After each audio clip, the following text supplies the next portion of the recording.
Hood FM. The night comes alive with Grameenphone.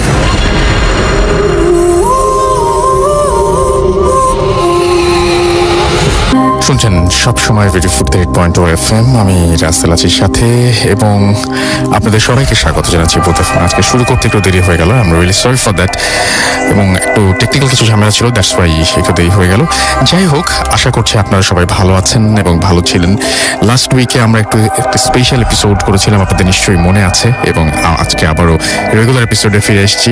আপনাদের অনেকেরই অনেক ধরনের কথা আছে সেটা নিয়ে, তবে কেমন লেগেছে সেটা খুব বেশি যে জানতে পেরেছি তা না, মোটামুটি মানে দু একজনের কাছ থেকে জানতে পেরেছি। কেউ বলেছেন যে ভালো লেগেছে, এবং বেশি মানে খারাপ এই পর্যন্ত আমি পাইনি আর কি। তারপরেও আপনারা জানাবেন অবশ্যই কেমন লাগছে আমাদের এই এপিসোডগুলো আপনাদের কাছে, এবং আমরা মাঝে মাঝে এরকম এক্সপেরিমেন্ট করতে পারি কিনা।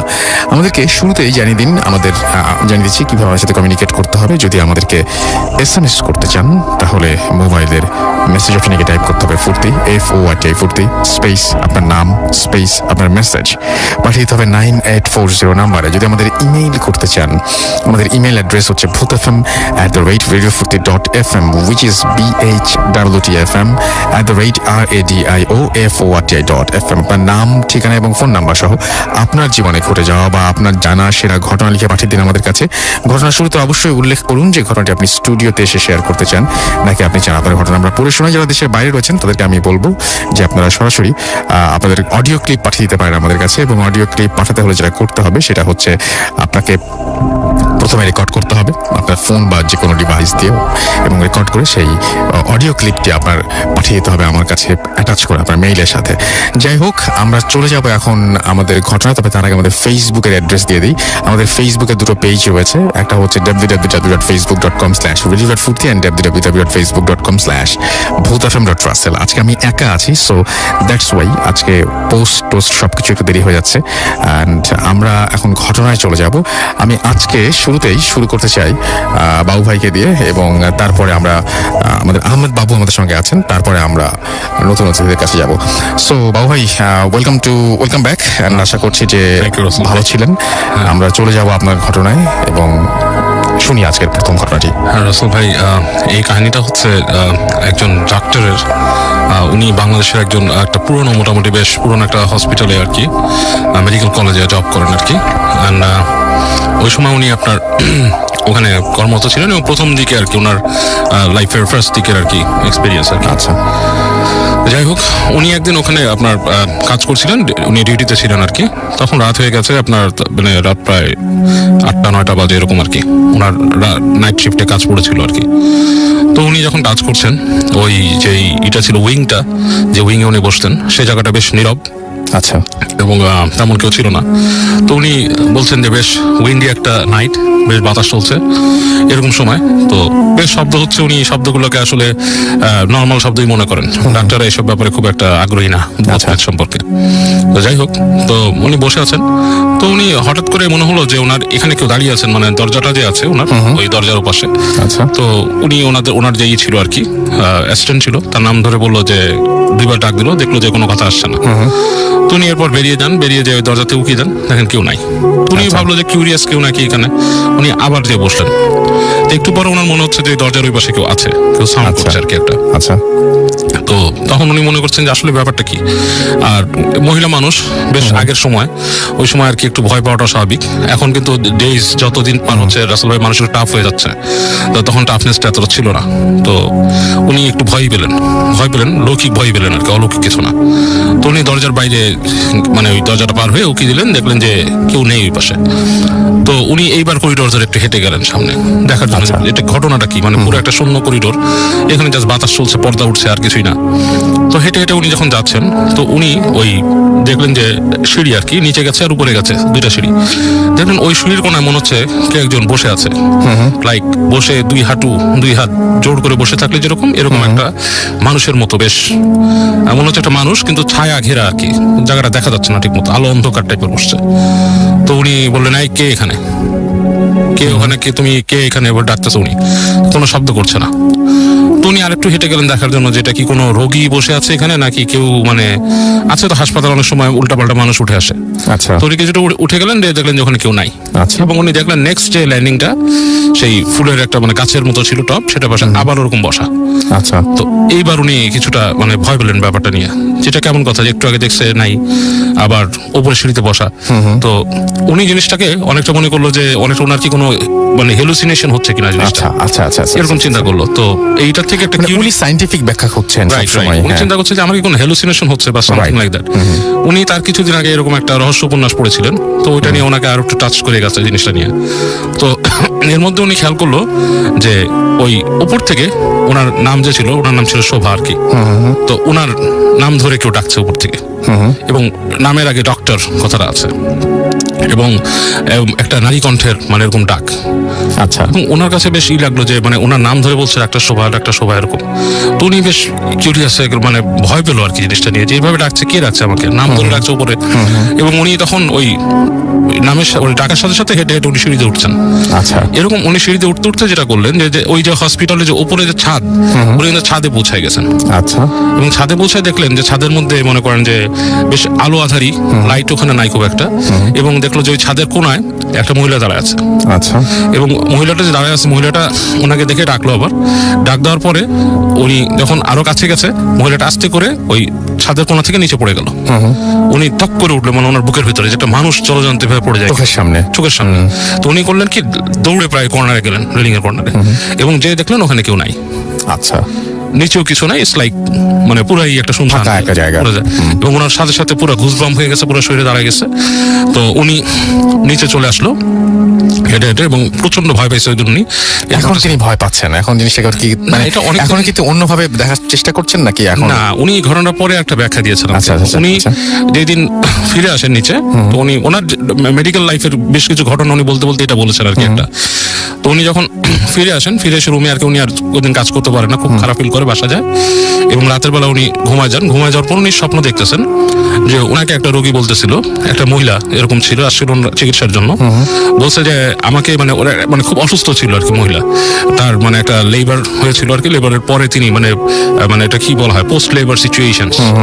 তো ওনাকে বলছিল যে মানে আমাকে ইঞ্জেকশন দিয়েন না, আমি ইঞ্জেকশন দিলে আমি হয়তো বাঁচবো না। আচ্ছা, ঠিক আছে, কিন্তু উনি ওনার রেসপন্সিবিলিটি ছিল বা ওনার কাজ ছিল এটা উনি করছেন ইঞ্জেকশনটা, কারণ ওইটা দিতেই হতো আর কি। দেওয়ার পর ওই দিন রাত্রে রোগীটা মারা যায়। ঠিক আছে, এবং উনি স্বপ্নে দেখতেছেন রাত্রেবেলা যে ওই রোগীটা তাকে বলছে যে আপনাকে আমি বলেছিলাম যে আমাকে ইঞ্জেকশনটা না দিতে, আপনি ইঞ্জেকশন দেওয়াতে আমি মারা গেছি।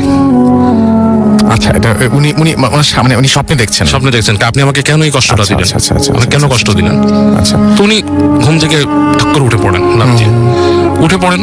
উনি চিন্তা করেন যে আসলে জিনিসটা কি ঘটছে, এটা কি আমার মনের কোনো অপরাধ বোধ, কারণ আমি তাকে যেটা দিছি সেটা that was meant to be, এটা একটা মানে ইট ওয়াজ এ ট্রিটমেন্ট। এবং তাকে ডাক্তার, আরো সিনিয়র ডাক্তার, উনি তো নতুন appointed, it's not her job, উনি জাস্ট অর্ডার পালন করছেন। তো এটা কেন হলো?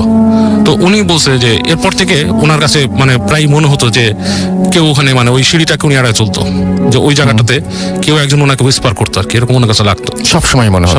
আচ্ছা, উনি কি শেষ পর্যন্ত এই ব্যাখ্যাতেই ছিলেন যে ওনার এই জিনিসটা আসলে অপরাধ বোধ থেকে, অনুশোচনা বোধ থেকে হচ্ছে? ওনার নিজের মধ্যে মনে হয়, বাট উনি বলে যে experience she had that day, বলে আমি পুরোপুরি একটা মানে রিয়েল স্টেটই ছিলাম ওখানে, এমন কোনো স্টেট ছিল না যে আমার এরকম কোনো হ্যালুসিনেশন হবে বা something like that. I was in the real estate, মানে আমি একদম বাস্তবেই ছিলাম। সো সামথিং ওয়াজ দেয়ার। হ্যাঁ, এবং উনি কিছুটা মানে প্যারানর্মাল জগতে বিশ্বাস করেন আবার করেন না, উনি শুনে থাকেন। উনি আরো কিছু আমার এরকম ঘটনা বলেছিলেন ওনার লাইফে, এরকম যেমন উনি মানে এরকম মানে উনি ওনার লাইফে দেখেছেন যে অপারেশন থিয়েটারে রোগীকে উনি খেয়াল করেছে, ওনার মনে হয়েছে যে he saw something living the body like that, something living মানে শরীর থেকে কিছু একটা বেরিয়ে গেছে। আচ্ছা, ওনার মনে হয়েছে উনি মানে এটা পেশেন্ট না, উনি দেখছেন। আচ্ছা, ওনার মনে হচ্ছে পেশেন্টের শরীর থেকে কিছু বেরিয়ে গেল, এবং পেশেন্ট ওই সময় খুব আনস্টেবল কন্ডিশনে চলে গেছিল, হার্ট রেট খুব ড্রপ করছে স্টাফ লাইক দ্যাট।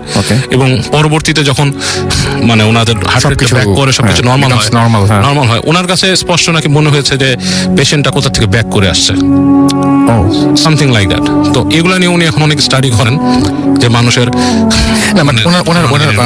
মানে শেষ পর্যন্ত উনি এখন যেটা বিশ্বাস করছেন সেটা হচ্ছে অনুশোচনাবোধটা হচ্ছে ওনার ভেতরে কাজ করে আর কি। এটা কিন্তু উনি নিজেকে প্রবোধ দিচ্ছেন।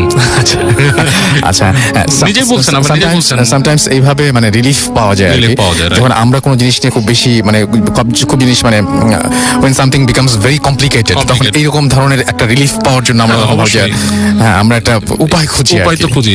আপনি জানেন আমি লাস্টবার যখন ভূত এফএম এসেছিলাম আমার সাথে আরো ছিল ফারনান ছিল, আমি সিঁড়িতে উঠতে হতো। ভূত এফএম তে আমি আসছি 2012 সাল থেকে মোটামুটি। আমি কিন্তু পুরো আপনাদের উপরে চলে গিয়েছিলাম। আপনি আমাকে বলছিলেন I didn't see this floor. This is very strange thing. Absurd কিন্তু absurd যে আমার জীবনে ফার্স্ট ঘটলো। I swear upon Allah মানে এই জিনিস this what happened. সেটাই আমি না, আমার সাথে ফারনানো সেম জিনিস ঘটেছে। আমাকে ফারনান বলছিল একদম টপ ফ্লোর। এটার আমরা ব্যাখ্যা কি দেবো? যে আমরা ক্লান্ত ছিলাম, আমরা দেখতে পাইনি, সামথিং লাইক দ্যাট। মানে মানুষের ইনস্টিংক্ট কাজ করে। তো মানে ব্যাপারটা হচ্ছে আপনি যখন একটা জায়গায় মানে রেগুলার যান তখন আপনি আপনার সাবকনশিয়াস মাইন্ড আপনাকে সেই জায়গায় পৌঁছে দেবে। যত মানে আনমাইন্ডফুল থাকেন যাই হোক না কেন আপনার মানে অত টেনশন করার কিন্তু আপনি যে জায়গায় কখনো যাননি আমি সেই জায়গাটা কেন পৌঁছে যাবেন? I've never been to the top floor of the exactly so মানে this is absurd না যে মানে এজন্য বললাম যে ব্যাখ্যাতিক কিছু ব্যাপার সবসময় আমাদের আছে এন্ড মানে আমাদের সেইগুলো নিয়েই চলতে হয় অলওয়েজ। এবং ওই ডাক্তার সাহেবের ওনার যে কথাগুলো যে উনি যে ফার্স্টে ফিল করেছেন কিছু একটা দরজার বাইরে, উনি দেখেছেন ছায়ার অবয়ব বসা ওখানে এবং moving to the next landing, তো এগুলোর উনি কোনো ব্যাখ্যা পান না। এবং উনি অবশ্যই দেখেছেন যে ছাদের উপর থেকে কিছু লাফিয়ে পড়েছে। এগুলো এক্সপ্লেনেশন নাই আসলে। মানে ব্যাপারটা যে মানে উনি যেগুলো ওনার ভেতরে যে ফিলিং গুলো কাজ করেছে ওই সময় উনি যা ফিল করেছেন সেগুলো তো উনি ফিলই করেছেন আসলে। ওইটাকে আসলে ঠিক মানে কেন ফিল করলাম এটার কোনো ব্যাখ্যা আসলে নাই। পরের ব্যাপারগুলো উনি বলে দিতে পারেন যে হ্যাঁ আমার ভেতরে এক ধরনের অপরাধ বোধ কাজ করেছে, গিল্টি ফিলিং থেকে এরকম কোনো কিছু হয়েছে, বাট সেটা উনি নিজেকে প্রবোধ দিচ্ছেন। সেটা হতে পারে মেবি মানে she knows better than us, but পরের যে ব্যাপারগুলো সেগুলো তিনি বলতে পারেন। বাট আগে যে ফিলটা হঠাৎ করে কেন হলো সেটাই গড নোজ যে আসলে ব্যাপারটা কি। Thank you very much. মানে ইট ওয়াজ ফ্যান্টাস্টিক স্টোরি। আমার কাছে মনে হয় যে মানে ভালো ছিল। আমরা নেক্সট স্টোরিতে যাই। থ্যাংক ইউ ভেরি মাচ বাবু ভাই, আপনার কাছে আবারও ফিরে আসবো। আমরা যাচ্ছি আমাদের নেক্সট স্টোরিতে অ্যান্ড এটা একটা আমাদের ইমেইল অ্যান্ড আই হোপ যে আপনারা সবাই এটা পছন্দ করবেন। আমাদের একজন লিসেনার এটা পাঠিয়েছেন, সো আমি যাচ্ছি, আমি যেভাবে লিখেছেন উনি সেভাবে আমি পড়ছি। আসসালামু আলাইকুম রাসেল ভাইয়া, আমি মুহিম, আমি ধানমন্ডিতে থাকি। ঘটনাটা খুবই সম্প্রতি আমার বান্ধবীর সাথে ঘটা। আচ্ছা, বন্ধুবীর লেখা আছে, আমি ঠিক বন্ধু না বান্ধবী ঠিক বুঝতে পারছি না। এনিওয়েজ, আচ্ছা, সে তার নাম প্রকাশ করতে নিষেধ করেছে, এই জন্য আমি লিখলাম না।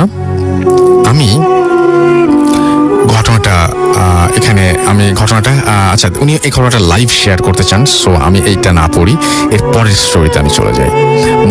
মুহিমকে আমরা হয় লাইভ ডেকে ফেলবো। আচ্ছা, পরের স্টোরি যেরকম। আসসালামু আলাইকুম রাসেল ভাই, আশা করি ভালো আছেন।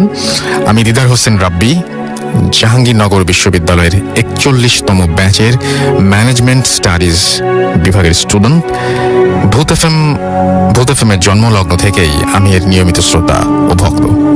ভূত এফএম এর সর্বপ্রথম এপিসোডটিও আমি শুনেছিলাম। যা হোক, আমার জীবনে প্রায় 8-10টি ঘটনা আছে যেগুলো কিছুটা ভয়ঙ্কর ও কিছুটা অদ্ভুত, যা সহজে বিশ্বাস করার মতো নয় কিংবা পরিষ্কারভাবে ব্যাখ্যা করার মতো নয়। আজ আমি সেরকমই একটা ঘটনা আপনাদের সাথে শেয়ার করতে যাচ্ছি। ভালো লাগলে শ্রোতাদের পড়ে শোনানোর অনুরোধ জানাচ্ছি। ঘটনাটি 2011 সালের এক জরুরি প্রয়োজনে আমাকে চাঁদপুরের মতলব থানাধীন কোনো এক গ্রামে এক আত্মীয়র বাড়িতে যেতে হয়। সেদিন ব্যস্ততার কারণে ঢাকা থেকে রওনা দিতে আমার বিকেল 5টা বেজে গিয়েছিল, তাই মতলবের সেই গ্রামের বাজার পর্যন্ত পৌঁছাতে রাত প্রায় 8টা বেজে যায়। সঙ্গত কারণেই আমি গ্রামটির নাম বলছি না। বাজার থেকে আমার আত্মীয়র বাড়ি হেঁটে যেতে 25 থেকে 30 মিনিট সময় লাগে। গ্রামের ভেতর দিকে যে রাস্তাটি গিয়েছে সেটি খুব সরু, তাছাড়া বেশিরভাগ সময় কর্দমাক্ত থাকার কারণে এখানে সন্ধ্যার পর কোনো রিক্সা আসতে চায় না। সেদিন অবশ্য আমি কোনো রিক্সা পাইনি। গ্রামটিতে এর আগেও আমার কয়েকবার যাওয়া হয়েছিল, তাই ওখানকার সব রাস্তা আমার আগে থেকেই চেনা। তাই বাজার থেকে হাঁটা শুরু করি বাড়ির উদ্দেশ্যে। বলে রাখা ভালো, তখন অমাবস্যা হওয়াতে চারিদিকে ঘুটঘুটে অন্ধকার ছিল। আকাশ মেঘলা ছিল, মাঝে মাঝে বিদ্যুৎ চমকাচ্ছিল। বৃষ্টির আশঙ্কায় হয়তো সেদিন সন্ধ্যার সাথে সাথেই গ্রামের লোকেরা ঘরে চলে গিয়েছিল। তাছাড়া গ্রামের লোকের সংখ্যাও খুব বেশি নয়। বাজার থেকে বাড়ি পর্যন্ত পুরোটা রাস্তা আমাকে ছাড়া আর কাউকেই দেখতে পাচ্ছিলাম না।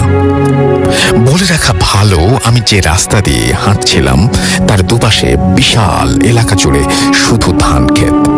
রাস্তাটি দিয়ে যেতে যেতে 3-4টি বাঁশ ঝাড় ও 2-3টি ছোট কবরস্থানও পড়ে। আমি নির্ভয়ে হাঁটছিলাম। আমি যখন বাড়ি থেকে আনুমানিক 100 গজের মতো দূরে হঠাৎ চারিদিকে প্রচন্ড বেগে বাতাস বইতে শুরু করলো আর প্রচন্ড মাত্রায় বিদ্যুৎ চমকাচ্ছিল। বলতে দ্বিধা নেই, জীবনে একমাত্র সেদিনই বিদ্যুৎ চমকানোর শব্দে কেন ভয় পেয়েছিলাম। হঠাৎ করেই প্রচন্ড বেগে বৃষ্টি শুরু হলো। কি করবো ভেবে পাচ্ছিলাম না। সাথে ছাতা ছিল না। কাঁচা রাস্তা কাদায় একেবারে হাঁটার অনুপযুক্ত হয়ে গেল এক নিমিষেই। একটু অসাবধান হলেই পা পিছলে গড়তে গড়তে ধান খেতে গিয়ে পড়তে হবে। কারণ রাস্তাটি ক্ষেতের জমি থেকে প্রায় 5 ফুট উঁচু। বাধ্য হয়ে ভিজেই অন্ধকারে কর্দমাক্ত বিচ্ছিল রাস্তা দিয়ে অতি সাবধানে আস্তে আস্তে বাড়ির দিকে হাঁটতে থাকি। চারিদিকে বৃষ্টি আর বিদ্যুৎ চমকানো দেখে মনে হচ্ছিল পুরো আকাশটাই যেন ভেঙে পড়বে। প্রচন্ড শব্দে কানে তালা লেগে যাচ্ছিল। হঠাৎ সামনে থেকে একটা কণ্ঠ স্পষ্টভাবেই ভেসে এলো, বৃষ্টিতে নামছে, আমার সাথে এই ছাতার ভেতর এসো। অথচ প্রচন্ড বৃষ্টি ও বিদ্যুৎ চমকানোর শব্দে কারো ভয়েস এত স্পষ্ট করে শুনতে পারার কথা নয়। তবু এমন একটা মুহূর্ত কাউকে সাথে পেয়ে মনে মনে ভরসা পেলাম। অন্ধকারে লোকটাকে দেখতে পাচ্ছিলাম না, তবে বিদ্যুৎ চমকানোর আলোয় বুঝতে পারলাম লোকটা সাদা পাঞ্জাবি টাইপের কিছু একটা পরা। সে আমার 3-4 হাত সামনেই দাঁড়ানো। এরপর দুজন একই ছাতার নিচে পাশাপাশি হাঁটতে থাকি। সাবধানে পা ফেলতে হচ্ছিল, তাই আমি মাথা নিচু করেই হাঁটছিলাম। এভাবে প্রায় 15-20 মিনিট হাঁটছিলাম। কিন্তু আমার হঠাৎ করেই মনে হলো যতই হাঁটছি রাস্তা যেন শেষ হচ্ছে না। যেখান থেকে বৃষ্টি শুরু হয় সেখান থেকে আমার আত্মীয়ের বাড়ি হেঁটে যেতে সর্বোচ্চ 10 মিনিট সময় লাগার কথা। অন্যদিকে বৃষ্টি আর অনবরত বিদ্যুৎ চমকানো বাড়তেই লাগলো। এভাবে মোট 30 মিনিট হাঁটার পর, 25 থেকে 30 মিনিট হাঁটার পর আমি মাথা নিচু করে হাঁটা অবস্থায় হঠাৎ লোকটাকে জিজ্ঞেস করে বসলাম, আপনি কোথায় যাবেন? আমি তো এমনিতেই ভিজে গেছি। আপনার বাড়ি এসে থাকলে আপনি বরং বাড়িতে চলে যান। আমার কথায় লোকটার কোনো জবাব না পেয়ে হঠাৎই আমার ডান পাশে লোকটার দিকে তাকালাম। বিদ্যুৎ চমকানোর আলোয় লোকটার সাদা কাপড় পরা শরীরের অবয়ব দেখতে পাচ্ছিলাম, কিন্তু তার মাথা আর ছাতা দেখতে পাচ্ছিলাম না। ব্যাপারটা বোঝার জন্য উপরের দিকে তাকাতেই আমার পুরো শরীর অবশ হয়ে গেল। দেখলাম লোকটার মাথা আমার মাথা থেকেও প্রায় 5-6 ফুট উপরে, আর ছাতাও আছে ওখানেই। আমার উচ্চতা 5 ফুট 10 ইঞ্চি, তার মানে লোকটার উচ্চতা হবে প্রায় 10 থেকে 12 ফুট। আগেই বলেছি রাস্তাটা প্রচন্ড কর্দমাক্ত, পিচ্ছিল ছিল। উপরে তাকিয়ে অসতর্কত হওয়াতে পা পিছলে গড়াতে গড়াতে আমি ধান খেতে পড়ে গেলাম। সেই রাতে সেই মুহূর্তে আমার মানসিক অবস্থা কেমন হয়েছিল তা বলে বোঝাতে পারবো না। মনে হচ্ছিল যেন ঘুমের ঘোরে স্বপ্ন দেখছি। অনেক কষ্টে কাদা থেকে উঠে দাঁড়ালাম। তারপর বিদ্যুৎ চমকানোর কাঁপা কাঁপা আলোয় দেখতে পেলাম লোকটার ছাতা মাথায় ঠাঁই দাঁড়িয়ে আছে। লোকটা তখন আমার 7 থেকে 8 হাত দূরে। লোকটার চেহারা দেখতে পাচ্ছিলাম না, তবে মনে হচ্ছিল চোখের জায়গায় কেমন যেন অদ্ভুত লাগছে। সেই মুহূর্তে আমি কাদার মধ্যেই পড়ে থাকবো, নাকি রাস্তায় ওঠার চেষ্টা করব, নাকি ধান ক্ষেতের আইল ধরে সামনের দিকে এগিয়ে যাব, কোনো সিদ্ধান্ত আমি পৌঁছতে পারছিলাম না। তখন হঠাৎ করে আমি লক্ষ্য করলাম লোকটা শূন্যে ভাসতে ভাসতে আমার দিকে এগিয়ে আসতে লাগলো। নিজেকে নিয়ন্ত্রণ করতে পারলাম না। কাদার মধ্যে দৌড়ানোর চেষ্টা করতে গিয়ে প্রথম ধাপেই পা পিছলে আবারও ধান ক্ষেতের উপর পড়ে গেলাম। হয়তো তখনই জ্ঞান হারিয়েছিলাম, কারণ এর পরের কিছুই আমার মনে নেই। যখন আমার জ্ঞান ফিরল দেখলাম আমি আমার আত্মীয়ের বাড়িতেই শুয়ে আছি। তখন রাত 11টা বাজে। বাজে। সেদিন বৃষ্টি শেষ হওয়ার পর আমার সেই আত্মীয়ের আকাশের অবস্থা দেখার জন্য টর্চ হাতে বাড়ির উঠোনে গিয়ে দাঁড়ায়। তখন সে টর্চের আলোতে বাড়ি থেকে 20-25 হাত দূরের আইলে কিছু একটা পড়ে থাকতে দেখতে পায়। তখন পাশের 2-3 জন লোক নিয়ে আইলের কাছে এসে আমাকে অজ্ঞান অবস্থায় পড়ে থাকতে দেখে এবং আমাকে সেখান থেকে উদ্ধার করে। আমার শরীর কর্দমাক্ত থাকা ছাড়া অস্বাভাবিক কিছুই তাদের চোখে পড়েনি। জ্ঞান ফেরার পর আমার সাথে রাতে ঘটা সমস্ত ঘটনা আশেপাশের লোকজনকে খুলে বললাম। তখন তারা বলল আমার সাথে এই ঘটনা ঘটার বেশ কয়েকদিন আগে নাকি এক লোক বিকেলের দিকে তার গরুকে ঘাস খাওয়াতে রাস্তার ধারে বেঁধে এসেছিল। মাগরিবের আজানের পর, আজানের প্রায় আধা ঘন্টা পর যখন সে গরুটা আনতে যায়, গিয়ে দেখে গরুটা অদ্ভুতভাবে মরে পড়ে আছে।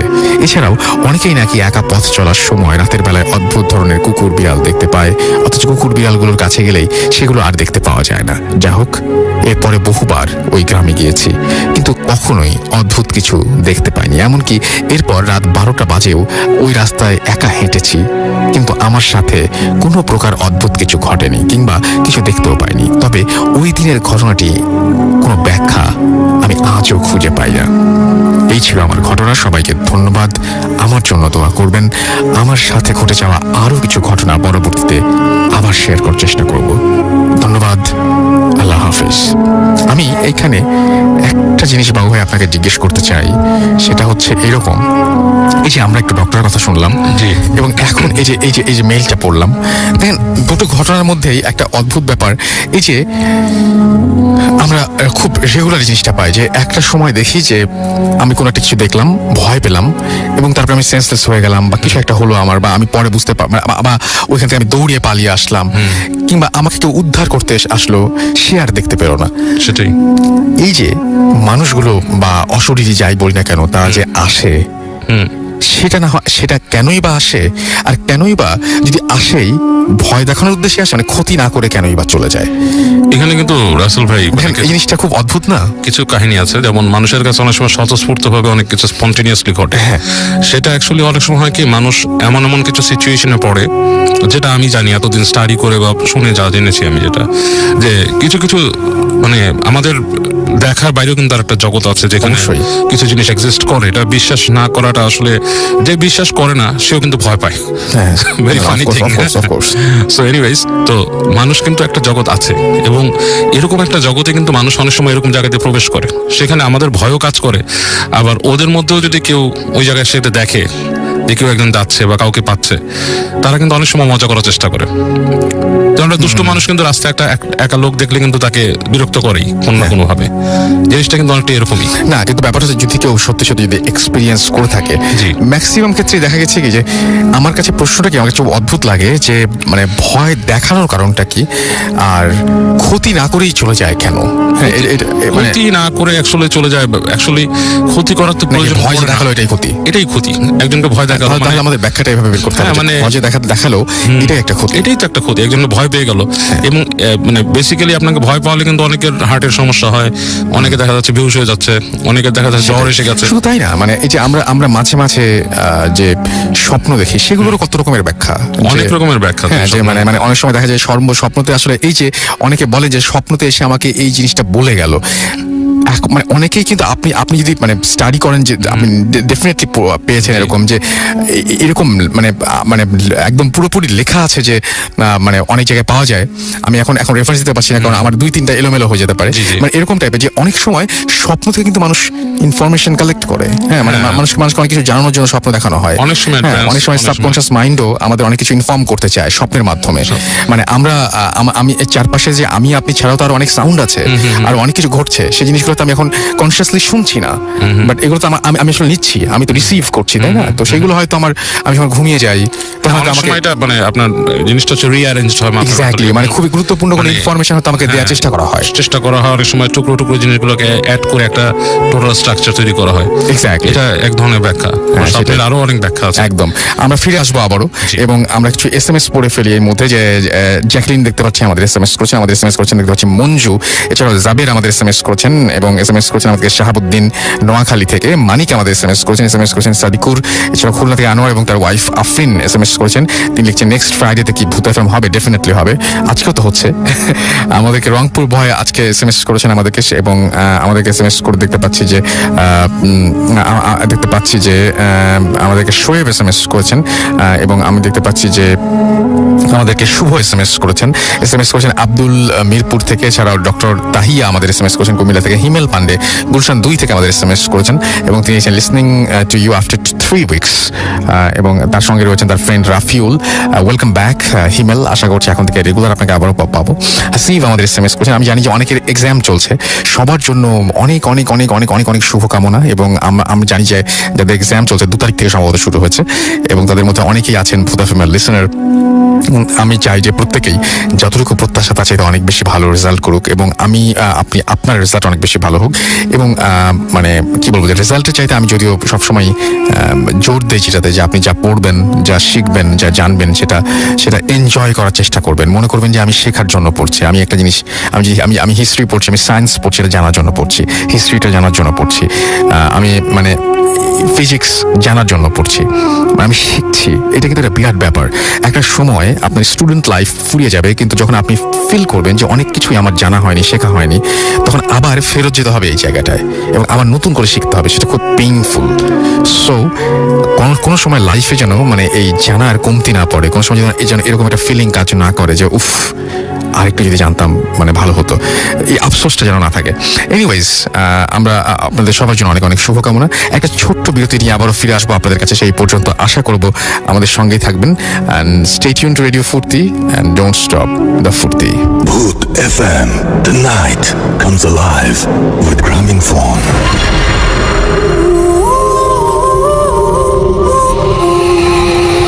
Welcome back. শুনছেন সবসময় রেডিও ফুর্তি 8.0 FM। আমি রাসেল আছি সাথে, আমার সাথে রয়েছে আজকের অতিথিরা। মাসুম ভাই আজকে আনফরচুনেটলি নাই, আমি একাই আছি স্টুডিওতে। থ্যাংক ইউ ভেরি মাচ যারা আমাদের সঙ্গে আছেন। আমাদের সঙ্গে যোগ দিয়েছেন আরও একজন নতুন অতিথি, তার আগে জানিয়ে দিয়ে আমাদেরকে SMS করতে হলে মোবাইলের মেসেজ অপশানে গিয়ে টাইপ করতে হবে ফুর্তি, FORT ফুর্তি স্পেস, আপনার নাম স্পেস আপনার মেসেজ পাঠিয়ে দিতে হবে 9840 নাম্বারে।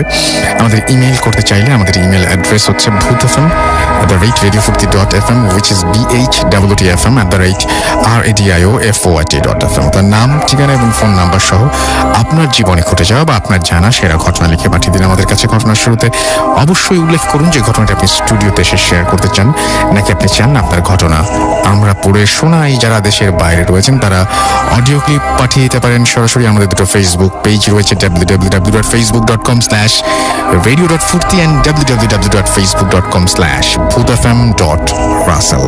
আমরা চলে যাব আমাদের পরবর্তী অতিথির কাছে, এবং তার ঘটনাটা শুনে আমি কয়েকবার জিজ্ঞেস করেছি যে আমি আপনাকে কেন বিশ্বাস করব, আমি আপনার কথা বিশ্বাস করতে পারছি না, এরকম কয়েকবারও বলেছি। আমি একটু আগে যখন ওনার সাথে কথা বলছিলাম অফ এয়ার, আজকে মানে প্রায় 11টা সাড়ে 11টার দিকে, তখন বারবার করে বলছিলাম, বাট উনি মেক শিওর করেছেন যে না, ইটস ট্রু স্টোরি, অ্যান্ড উনি এক্সপিরিয়েন্স করেছেন এটা, it was a real experience. So আমাকে বিশ্বাস করতে হয়েছে। আপনি বিশ্বাস করবেন কিনা it's up to you, but আপনি শুনে দেখুন। আপনার নামটা প্লিজ একটু বলবেন, কোথা থেকে এসেছেন আর কি করেন আপনি? আসসালামু আলাইকুম রাসেল ভাই, আমি শুভ, আমি এসেছি উত্তরা 10 নম্বর সেক্টর থেকে। জি। সো ভাইয়া কি করেন? আমি একটা কোম্পানিতে আর কি জব করতেছি। কোম্পানির নাম কাজটা কি? নাম না শুনলাম আমরা, কাজটা কি আপনার? মানে আমার কাজটা ওয়াশিং এ। ওয়াশিং এর কাজ, ওকে। তো আপনি যখন যে ঘটনাটা বলবেন তখন আপনি কি করতেন? তখন আমি আসলে একটা এমব্রয়ডারিতে জব করতাম। ওকে, এমব্রয়ডারি কাজ করতেন। এখন আমরা চলে যাই আপনার ঘটনায়, শুনি আপনার ঘটনাটি। সো ভাইয়া ঘটনা চলে যাচ্ছি। ঘটনা হচ্ছে 2012 সালের, এটা হচ্ছে মার্চের দিকের ঘটনা। জি। সো আমার একটা অদ্ভুত অভ্যাস কি, যে আমি বেশি রাত জাগি, তো রাতে হাঁটা চলাটা বেশি করি। তো তখন আর কি সন্ধ্যাবেলা হাঁটা চলা করতেছিলাম, তখন সম্ভবত এশিয়া কাপ খেলা চলতেছিল। তো খেলাটা দেখে আর কি আমি বাসায় ব্যাক করতেছিলাম রাত্রে 12টা কি 12:30টার দিকে। তো আমাদের এলাকায় একটা জায়গা আছে, ওইখানে তখন নাইট গার্ড ছিল না, বাট এখন আছে। আচ্ছা। তো ওইখান দিয়ে আসতেছি, তো আমি দেখলাম যে একটা নাইট গার্ড বসে আছে। আচ্ছা। কিন্তু তার হাতে যে লাইট থাকবে সে জিনিসটা নাই, একটা লাঠি শুধু। তো আমি তাকে জিজ্ঞেস করলাম যে মানে একটা লোকটা যেহেতু এতদিন দেখি নাই, তো হঠাৎ করে দেখলাম, তো জিজ্ঞেস করতেই পারি এলাকায়। তো আমি জিজ্ঞেস করলাম যে চাচা আপনি কি এখানে নতুন, আপনাকে নিয়োগ দিচ্ছে? তো সে আমাকে বললো, সে আমার কোনো রেসপন্স দেয় নাই, মানে রিপ্লাই দেয় না কথা। আমি চলে আসতেছি, তো পিছন থেকে সে ডাক দিল, আচ্ছা একটু মোটা গলায় সে ডাক দিল যে বাবা একটু এদিকে আসো।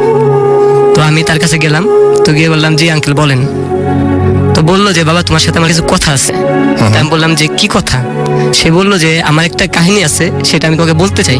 আচ্ছা তো আমি বলতেছিলাম দেখেন এসব আমাকে এখন বলে লাভ নাই, আমি বাসায় যাবো, এমনি রাত 12টা 12:30 বেজে গেছে। তো সে আমার বলতেছে যে না তুমি একটু শুনে যাও, এত টাইম অপচয় করলা, তা আরেকটু করো। তো আমি তার পাশে বসলাম আর কি, একটা বেঞ্চ ছোট, তো এটা বেঞ্চ বলা যায় না, মানে ওয়াল টাইপের। তো আমি সেখানে বসছি, বসার পরে সে আমার বলতে শুরু করলো সে তার বাড়িটা কি নওগাঁতে। আচ্ছা তো সে আজ থেকে 12 বছর আগে, মানে তখন আর কি, সেই সময় থেকে 12 বছর আগে সে তার একটা চার দোকান ছিল। তো তার বাড়িটা হাইওয়ের পাশে, তার চার দোকান, আর বাড়িটা হাইওয়ের সাথে। আচ্ছা তো সে চার দোকান বন্ধ করে রাত্রে 11টা কি 11:30টার দিকে বাড়িতে ফিরে। তো প্রতিদিনের মতো সে, ও রাসেল ভাই এখানে একটা কথা বলে রাখি, এই কথা যখন সে আমাকে বলতেছিল আমার খুবই বিরক্ত লাগতেছিল। তো আমি বললাম যে আমি বাসায় চলে যাবো আঙ্কেল, আরেকদিন শুনবো আপনার কথা। তো সে বললো না। তো আমি আসলে একটা সিগারেট বের করি পকেট থেকে, যে সিগারেটটা খাওয়ার জন্য। সে আমাকে বললে তুমি চুপ করে বসে আমার ঘটনাটা শুনো, আর সিগারেট জ্বালাবে না, আমি সিগারেট খাই না, লোকটা আমাকে বললো। তো আমি বাম হাতে, আমার ডান হাত থেকে বাম হাতে সিগারেটটা নিয়ে তার কাছে কথা বসে বসে শুনতেছিলাম। তো সে বললো এক রাতে আমি প্রতিদিনের মতো 11:30টার দিকে দোকান বন্ধ করে বাড়ির পথে রওনা দিছি। তো হাইওয়ে ধরে যখন বাড়ির পথে রওনা দিছি, তখন দেখি রোডের মাঝখানে একটা বৃদ্ধা মহিলা তার মাথাটা কোলের ভিতরে নিয়ে উকুন বাজতেছিল। তো উকুন বাজতেছিল, আর ওই মাথাটা চোখ বড় বড় করে তার দিকে তাকিয়ে একটা অদ্ভুত হাসি দিচ্ছে। আচ্ছা এই জায়গাটা আমার বিশ্বাস করতে সমস্যা হয়েছে, এই জন্য আমি তখন জিজ্ঞেস করেছিলাম। তারপরে বলেন, বাট এই ঘটনাটা ওই দারোয়ান চাচা বলছেন। হ্যাঁ ওই চাচা আর কি বলতেছিল আমাকে, আচ্ছা হ্যাঁ যে অদ্ভুত একটা হাসি দিচ্ছে। আচ্ছা তো হাসি দিলে উনি আবার কি খুব ভয় পেয়ে যায়, ভয় পেয়ে উনি একটা দৌড় দেয়। তো যেহেতু হাইওয়ের ভিতরে, সে দৌড় দিলে তাকে নাকি একটা ট্রাকে ধাক্কা মারে, তার ভাষায় ছিল লরি। একটা ধাক্কা মারলে সে ওইখানে পড়ে যায়, এই বলে সে চুপ হয়ে যায় কিছুক্ষণের জন্য। তা আমি তাকে জিজ্ঞেস করলাম চাচা তারপর কি হয়, যেহেতু অদ্ভুত একটা জিনিস। আমি জিজ্ঞেস করলাম তারপর কি হয়, সে আমাকে বললো যে তারপর আমি ঘটনাস্থলে মারা যাই। এই কথা শুনে আমার কেমন একটু অবাক লাগলো, যে সে যদি মারা যায় সে আমাকে কিভাবে বলতেছে। আমি তাকে জিজ্ঞেস করলাম কি বলেন এসব? কয় দেখো বাবা আমার দিকে তাকে, সত্যি কিনা। তো তিনি যখন মাথাটা উঠালো আমার দিকে তাকালো, দেখি সে কিন্তু ঘটনাটা নিচের দিকে তাকায় বলতেছিল। সে যখন মাথাটা উপর দিয়ে তাকে আমার দিকে তাকালো, দেখলাম যে তার সারা মুখ একটা কিছুতে অ্যাক্সিডেন্ট হলে যে অবস্থা হয়, সারা মুখে রক্ত মাখা, আর তার মাথা থেকে মজকগুলা গলে গলে পড়তেছে। তো এই ঘটনা দেখার পরে আমি নিজেকে আর ঠিক রাখতে পারি নাই। তো জায়গার উপরে আমি সেন্সলেস হয়ে ওখানে পড়ে যাই। তো আমার কতক্ষণ এভাবে ছিলাম আমি জানি না রাসেল ভাই।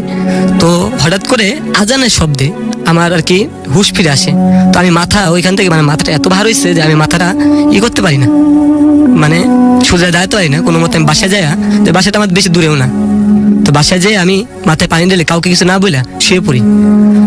তো কিছুদিন শরীর খারাপের পর আমি এই ঘটনাটা আমার বন্ধু বান্ধব, মানে আত্মীয় স্বজন কাউকে বললেও তারা কেউ বিশ্বাস করতে চায় না ঘটনাটা, যেহেতু অবিশ্বাসী একটা ঘটনা।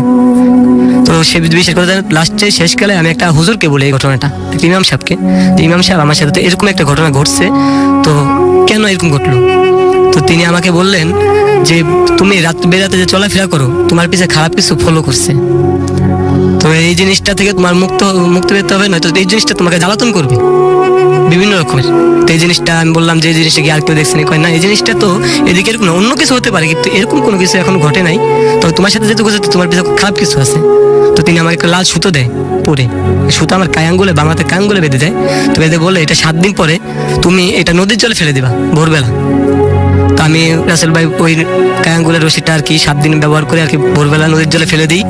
ফেলে দেওয়ার পরে আল্লাহর রহমতে বর্তমানে আর কোনো সমস্যা হয় নাই। এই ছিল আমার ঘটনা। আচ্ছা আপনার এই ঘটনাটাই যে আপনি বললেন, আপনি নিজের চোখে দেখেছেন এটা না? জি, এটা আমি নিজের চোখে দেখতে, যেহেতু রাসেল ভাই একটা কথা কি, এখানে আমি নিজেকে প্রথম বিশ্বাস করতে পারিনি। যখন আজান দিল আমি উঠলাম, পড়ে গেছি ওইখান থেকে উঠলাম, আমি নিজেকে প্রথম ভেবেছিলাম যে হয়তো আমি কোনো ভুল দেখেছি অথবা করেছি। কিন্তু আমার ওই জিনিসটা খেয়াল আছে, যেহেতু আমি ডান হাত থেকে সিগারেটটা বাম হাতে নিয়েছি আর সেইখানে বসেছিলাম যেখানে সে আমাকে বলতেছিল। তা আমি আমি যদি দাঁড়াতে থাকতে বাংলাতে হঠাৎ করে পড়ে গেলাম, তো কিন্তু আপনি যেটা দেখেছেন সেটা অস্বাভাবিক না? আপনার কাছে মনে হয় না যে অস্বাভাবিক জিনিসটা? জি, এই জিনিসটা আসলে সত্যি মানে বলতে গেলে মানে অবিশ্বাস্য একটা ঘটনা। দেখেন একটা জিনিস, যে একটা মৃত ব্যক্তি, সে বলতেছিল সে মারা গেছে শেষকালে, কিন্তু সে প্রথম আমাকে ঘটনাতে শুরু করলো। এর ভিতরে একটা প্যারানর্মাল কিন্তু জিনিস ছিল, যে সে একটা মাথা গেছিল, ওইটা একটা অবিশ্বাস্য জিনিস। না, সেটা বুঝতে পেরেছি। সেটা তার যে চেহারাটা সে যেভাবে দিছে, রাসেল ভাই আমার শরীরের উপর এখন দাঁড়িয়ে গেছে, যে তার যে চেহারাটা যে দেখে তার পুরো রক্তে লাল। না, আমি আপনাকে অবিশ্বাস করছি না, আমি জাস্ট আপনাকে জানার জন্য বললাম। আপনার ফ্যামিলিতে এছাড়া আপনার অনেক ঝামেলা আছে, আপনি বলছেন আপনার মা যখন আপনাকে ভাই মনে হয় মানে আমার জন্মের আগে আর কি। জি জি, কি যেন ঝামেলাটা? ওইটা হচ্ছে যে রাসেল ভাই, আমার ভাইয়ের তখন 4-5 বছর বয়স, বড় ভাই আর কি, আমার বড় ভাই। জি। তো 4-5 বছর বয়স, তো আমরা যে এলাকায় ঘোষণা করতে চাই একটু আগে আমি বললাম, সে এলাকাতে আমরা থাকতাম। তো অন্য সাইডে ওইখানে একটা গাছ, সেই কথাটা আমি আপনার বলি না আর কি, তাল গাছ, বট গাছের উপর তাল গাছ, তো বট গাছের উপর একটা তাল গাছ, তো ওইখানে একটা বেকারি আছে, তো ওই সাইডে আমাদের বাসা ছিল। তো ওই বাসাটা আপাতত নেই, মানে ওইখানে ভাড়া থাকতাম আমরা। তো ওইখানে আমরা ভাড়া থাকি। তো আমার খালা খুব অসুস্থ ছিল, আমার একটা খালাতো ভাই ছিল আমার বড় ভাইয়ের বয়সী। তো তিনি, আমার আম্মু সন্ধ্যার মানে দুপুরবেলা আর কি, একটা ভিক্ষুক আসে, আমার আম্মু তখন গর্ভবতী। তো ভিক্ষুক আসে, সে জিজ্ঞেস করে যে মা ভিক্ষা দাও। তো আমার মা আম্মু তাকে ভিক্ষে দেয়। ভিক্ষে দেওয়ার পরে তা আম্মু যাক, ভিক্ষুক চলে যাওয়ার পরে আম্মু আর কি সন্ধ্যার পরে আর কি 2টা বাচ্চা দেয়, যে তার আন্টি অসুস্থ, তার ছেলে আর কি আমার আম্মুর কাছে ঠিক আছে। তো তাকে পাশে রেখে, আমার বড় ভাইকে পাশে রেখে আম্মু সে ঘুমায় আর কি। তো হঠাৎ করে সে রাত্রে স্বপ্ন দেখে যে ওই ভিক্ষুকটাই তার কাছে আবার আসছে। তো আম্মু বলছে যে আপনাকে না একবার ভিক্ষে দিলাম। ও এর ভিতরে কথা বলতে ভুলে গেছি, সেটা আম্মু বলতেছে স্বপ্নের ভিতরে যে তোর কাছে চাইলাম তুই দিলি না। তো আম্মু বলতেছে যে আপনাকে আমি দুপুরবেলা ভিক্ষে দিলাম, আবার আপনি কি চান? তো বলতেছে তোর দুই পাশে যে 2টা বাচ্চা আছে, তার ভিতরে তুই আমাকে একটা দিয়ে দে। তো আম্মু বললো যে না, এখান থেকে একটাও দেওয়া যাবে না, এটা আমার বোনের ছেলে আর এটা আমার ছেলে, এটার ভিতরে কাউকে একটা দেওয়া যাবে না। তো সে বলতেছে না, আমি ছাড়া যাবো না, কোনো মতে যাবো না, আমাকে একটা দিতেই হবে, 2টার ভিতরে একটা দিতে হবে। তা আম্মু তো কোনো মতে দিবে না। তো লাস্টে অনেক আর কি স্বপ্নের ভিতরেই মানে জোরাজোরি হওয়ার পরে আম্মু বলে ঠিক আছে, তুই যেহেতু মানবি না, যাবি না, তো তুই এক কাজ কর, আমার পেটে যে সন্তান আছে সেটা নিয়ে যা, তারপর তুই এই 2টা নিস না। তো আম্মুর খুবই মানে অসুস্থ হয়ে পড়ে আর কি ও স্বপ্নের ভিতরে।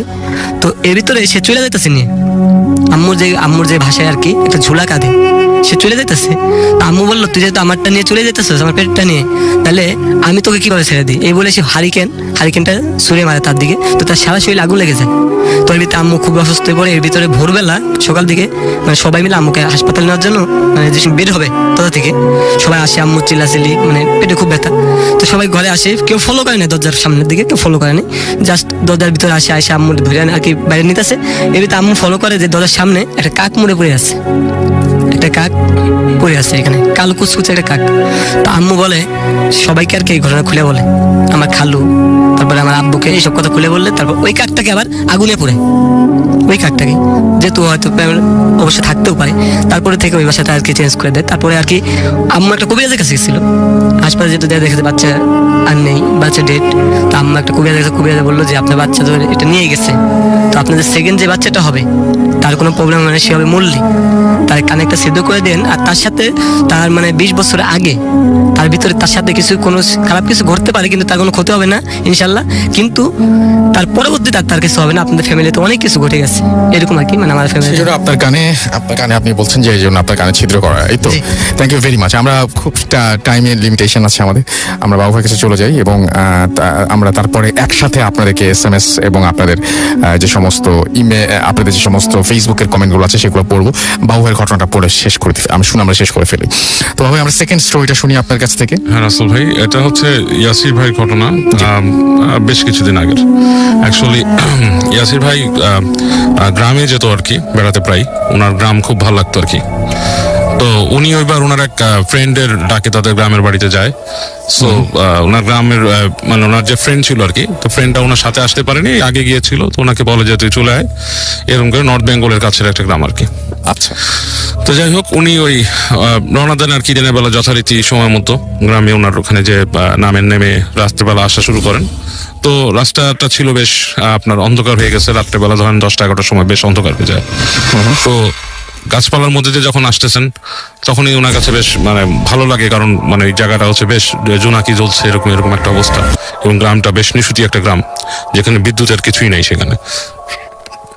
তো আস্তে আস্তে তো উনি এসে এক জায়গায় দাঁড়ান, সেখানে এসে দেখে যে একটা আপনার খেয়াঘাট আছে।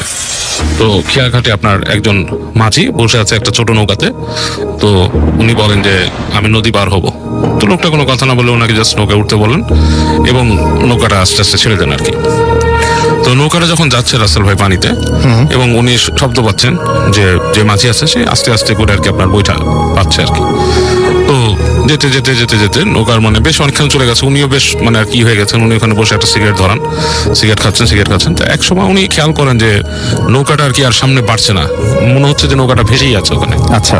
তো উনি হঠাৎ করে তাকান সামনে, তাকায় দেখেন যে নৌকার মধ্যে আসলে কেউ নাই, উনি একাই বসা নৌকার ভেতরে, কোনো মাঝি নেই নৌকার ভেতরে। এবং এই সময় উনি দেখেন যে নৌকাটার মানে যে সামনে যে ভাগটা ওই জায়গাটা বেশ দুলতেছে, মনে হচ্ছে কেউ ঠেলে দিচ্ছে বেশ উপরের দিকে। আচ্ছা। এবং মানে একটা এই গোঙানির মতো শব্দ আসতেছে আর কি, লাইক সামবাডি ইজ মানে কেউ একজন গোঙাচ্ছে কাউকে, মানে মুখ চেপে ধরছে, মানে ডেফ অবস্থা আর কি। আচ্ছা। উনি বেশ এটাতে মানে ভয় পেয়ে যান, নদীর প্রায় মাঝামাঝি জায়গা, মানে মধ্য নদীতে প্রায় উনি এই সময় এরকম একটা শব্দ আসতেছে এবং নৌকার কোনো মাঝি নাই, বইটা কোথায় তাও জানেন, এবং উনি এটাতে ইউজ টু নাই, বইটা পাওয়ার মতো অবস্থা ওনার না। তো উনি বেশ ভয় পান। তো গোঙানির শব্দটা এক পর্যায়ে মানে উনি মানে মনে হচ্ছে কেউ গলা চিপে ওনাকে বলতেছে মেরে ফেললো, এরকম মানে এরকম ধরনের একটা কথা আর কি। তো উনি তখন না ওই পানিতে লাফ দিয়ে পড়েন আর কি, আর উনি ওখানে আর বসে থাকতে পারেন না। পানিতে লাফ দিয়ে পড়ে উনি যেভাবে সাঁতার জানতো, খুব মানে কম মানে কষ্ট করে সাঁতারে আশ্রয় পাচ্ছে আর কি, উনি ডাঙায় উঠে আসেন এই পাশে, যেই পাশ থেকে উনি নৌকায় উঠছিলেন সেই পাশে উনি উঠে আসেন এবং উনি দৌড়তেন ওখানে। তো দৌড়াতে উনি যায় যে একদম আর কি দূরে কোথাও আমার পায় না, দেখে যে একটা দোকান আর কি আছে। তো দোকানের ভেতরে হালকা আলো জ্বলতেছে, দোকানটা বদ্ধ, দোকানের মধ্যে হালকা আলো জ্বলতেছে আর কি। তো উনি দোকানের মধ্যে খুব নক করেন, কিল টিল মার কিল, দোকানের লোকটা ভেতরতে একজন বলে কে এত রাতে, সেও দরজা খুলতে চায় না। তো উনি তারপর বলে ভাই আমি আসছি, আমি শহর থেকে আসছি, দরজাটা খুলেন প্লিজ, ঝাপটা খুলেন প্লিজ। অনেক রিকোয়েস্ট করার পর লোকটা ঝাপ খুলে একটু খুলে দেখে ওনাকে, দেখে বলে যে আপনি এখান থেকে কি করতে আসছেন? তো বলে যে আমি এখানে আসছিলাম, আমি তো ওই নদীর ওই পারে যাবো, এখানে এসে। বলে আপনি এখান থেকে কেন আসছেন? আপনি তো ওই পার দিয়ে মানে ওখানে আর আছে ছোট সাঁকো আছে, ওখান থেকে যেতে পারতেন, ওখানে তারপর ভালো নৌকার ব্যবস্থা আছে, মানে আপনাকে কোনো না কোনো ভাবে ওখানে পৌঁছায় দিত, এই রাস্তা দিয়ে তো আসার কিছু নাই। তো উনি বললো যে ভাই আমি এখান থেকে আসছিলাম, এসে একটা নৌকা দেখছি ঘাটে, এবং এই ঘাটে আমি পার হতে গেছিলাম, এরকম মানে পড়ছি, তার শরীরে ভেজা। তো লোকটা ওনাকে গাটা মুছতে দিল। তো বললো যে আপনি যেখান থেকে আসছেন এখানে এই জায়গায় আগে একটা এরকম মাঝি থাকতো আর কি, এবং মাঝির আপনার সম্পদ ছিল, কিছু জমি জমা ছিল।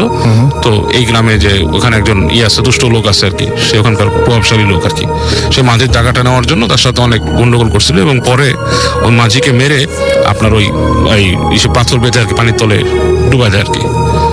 এবং এরপর থেকে অনেকেই নাকি ওখানে দেখে যে ওই মাঝিকে বলে যে আপনি মানে ওখানে মাঝি পাবেন কোথায়, মানে নৌকাও তো থাকার কথা না, কিভাবে আপনি নৌকার মধ্যে গেলেন আর কিভাবে আপনি পড়লেন, এরকম আর কি। ওই লোকটা ওনাকে তো উনি খুব ভয় পায়, এবং ওই রাতের বেলা উনি ওই দোকানেই থেকে যায় আর কি লোকের সাথে, এবং পরে ওখান থেকে উনি ব্যাক করেন। ওকে, এটাই ছিল ঘটনা। থ্যাংক ইউ ভেরি মাচ বাবু ভাই আপনার সেকেন্ড স্টোরির জন্য। আমরা এবার SMS এ যাব, এবং আমাদের কাছে বেশ কিছু SMS অলরেডি আছে। রাজ আমাদের বাঘা থেকে SMS করেছেন এবং তিনি লিখেছেন I like to listen to FM. আমাদেরকে লিখেছেন ইফতিখার, স্টোরিগুলো ভালো লাগছে। মেহেদি ঢাকা থেকে আমাদের SMS করেছেন। শরীফ আমাদের SMS করেছেন, ফার্স্ট SMS করলেন, খুব ভয় লাগছে। থ্যাংক ইউ ভেরি মাচ আমাদের সঙ্গে থাকার জন্য। আমরা দেখতে পাচ্ছি জিলান আমাদের SMS করেছেন, নাটোর থেকে শুনছেন তিনি। এমডি বুলবুল তেজগাঁও থেকে আমাদের সাথে আছেন। ফাহিম আমাদের সাথে আছেন, আমাদের সাথে হচ্ছেন কাইয়ুম, এবং প্রায় 1 বছর পর শুনছেন সেই পুরনো feelings. Thank you very much, welcome back Qayyum, এবং আশা করছি আবারও রেগুলার আপনাকে পাবো। আমাদেরকে দেখতে পাচ্ছি তাশফিক SMS করেছেন, Tashfiq Ahmed Anik Rajshahi cantonment public school and college থেকে। রাব্বি রাজশাহী থেকে আমাদের SMS করেছেন, কাকনহাট থেকে লিখছেন তিনি। শুভ গোপালগঞ্জ থেকে আমাদের সঙ্গে রয়েছেন। আমাদের সঙ্গে রয়েছেন অর্চি ঢাকা থেকে, এবং বাবু ভাইয়ের স্টোরিটার প্রশংসা করেছেন। আমি দেখতে পাচ্ছি আতিক, তিনি শুনছেন আমাদেরকে পাংশা থেকে। এছাড়াও হিমাল আমাদের সাথে আছেন, আমাদের সাথে রয়েছেন SH ডালিম হাজারিবাগ ঢাকা থেকে, এবং আমাদেরকে দেখতে পাচ্ছি যে SMS করেছেন হাসান খান বিশ্বনাথ সিলেট থেকে। এছাড়া আমাদেরকে দেখতে পাচ্ছি SMS করেছেন পটুয়াখালী থেকে DP নয়ন। এছাড়াও SH হালিম আবারও SMS করেছেন। MD হাবিব সবুজ এবং পলাশ আমাদেরকে SMS করেছেন কাদিরগঞ্জ রাজশাহী থেকে। হাসান খান আমাদের আবারও SMS করেছেন। রায়ান ইসলাম আমাদের SMS করেছেন টাউন হল ময়মনসিং থেকে। এছাড়াও হৃদয় মানিকগঞ্জ থেকে আমাদের SMS করেছেন। সাগর বরগুনা থেকে আমাদের SMS করেছেন। গোলাম রাব্বি আমাদের SMS করেছেন মিডফোর্ড ঢাকা থেকে এবং আমাদেরকে SMS করেছেন দেখতে পাচ্ছি। এছাড়াও মেহরান চৌধুরী সিলেট থেকে, রাকিব আমাদের SMS করেছেন। রূপা খুলনা থেকে SMS করেছেন। হৃদয় মানিকগঞ্জ থেকে আমাদের SMS করেছেন। আব্দুল মিরপুর থেকে আমাদের SMS করেছেন, আমাদেরকে SMS করেছেন দেখতে পাচ্ছি। এছাড়াও দেখতে পাচ্ছি রাজ, এছাড়াও আমাদেরকে SMS করেছেন দেখতে পাচ্ছি। অপু গোপালগঞ্জ থেকে। বুলবুল আমাদের SMS করেছেন আমাদেরকে পনির বাংলাদেশ এগ্রিকালচারাল ইউনিভার্সিটি থেকে। এছাড়াও আমি দেখতে পাচ্ছি আমাদেরকে SMS করেছেন আরো অনেকেই। আপনি যদি SMS করতে চান মোবাইলের মেসেজ অপশনে গিয়ে টাইপ করুন ফুর্তি FORT ফুর্তি স্পেস আপনার নাম স্পেস আপনার মেসেজ পাঠিয়ে দিন 9840 নাম্বার। যদি আমাদের ইমেইল করতে চান আমাদের ইমেইল অ্যাড্রেস হচ্ছে bhootfm@radiofurti.fm which is BHWOTFM@radiofurti.fm। আপনার নাম, ঠিকানা এবং ফোন নাম্বার সহ আপনার জীবনে ঘটে যাওয়া সেরা ঘটনা লিখে পাঠিয়ে দিন আমাদের কাছে। ঘটনার শুরুতে অবশ্যই উল্লেখ করুন ঘটনাটি আপনি স্টুডিওতে এসে শেয়ার করতে চান নাকি আপনি চান আপনার ঘটনা আমরা পড়ে শোনাই। যারা দেশের বাইরে রয়েছেন তারা সরাসরি অডিও ক্লিপ পাঠিয়ে দিতে পারেন আমাদের কাছে। আর আমাদের ফেসবুক পেজ, একটু পরে আমরা কমেন্টগুলো পড়বো ব্রেক থেকে ফিরে এসে। আমাদের ফেসবুক পেজ হচ্ছে www.facebook.com/radio.furti and www.facebook.com/bhootfm.russell। নতুন অতিথি নিয়ে আসবো এবং আপনাদের ফেসবুকের কমেন্টগুলো পড়বো। সেই পর্যন্ত আপনাদের কাছ থেকে বিদায় নিচ্ছি কিছুক্ষণের জন্য। আশা করছি পুরোটা সময় আমাদের সঙ্গেই থাকবেন। Stay tuned to Radio Furti and don't stop the Furti. FM, the night comes alive with Gramophone.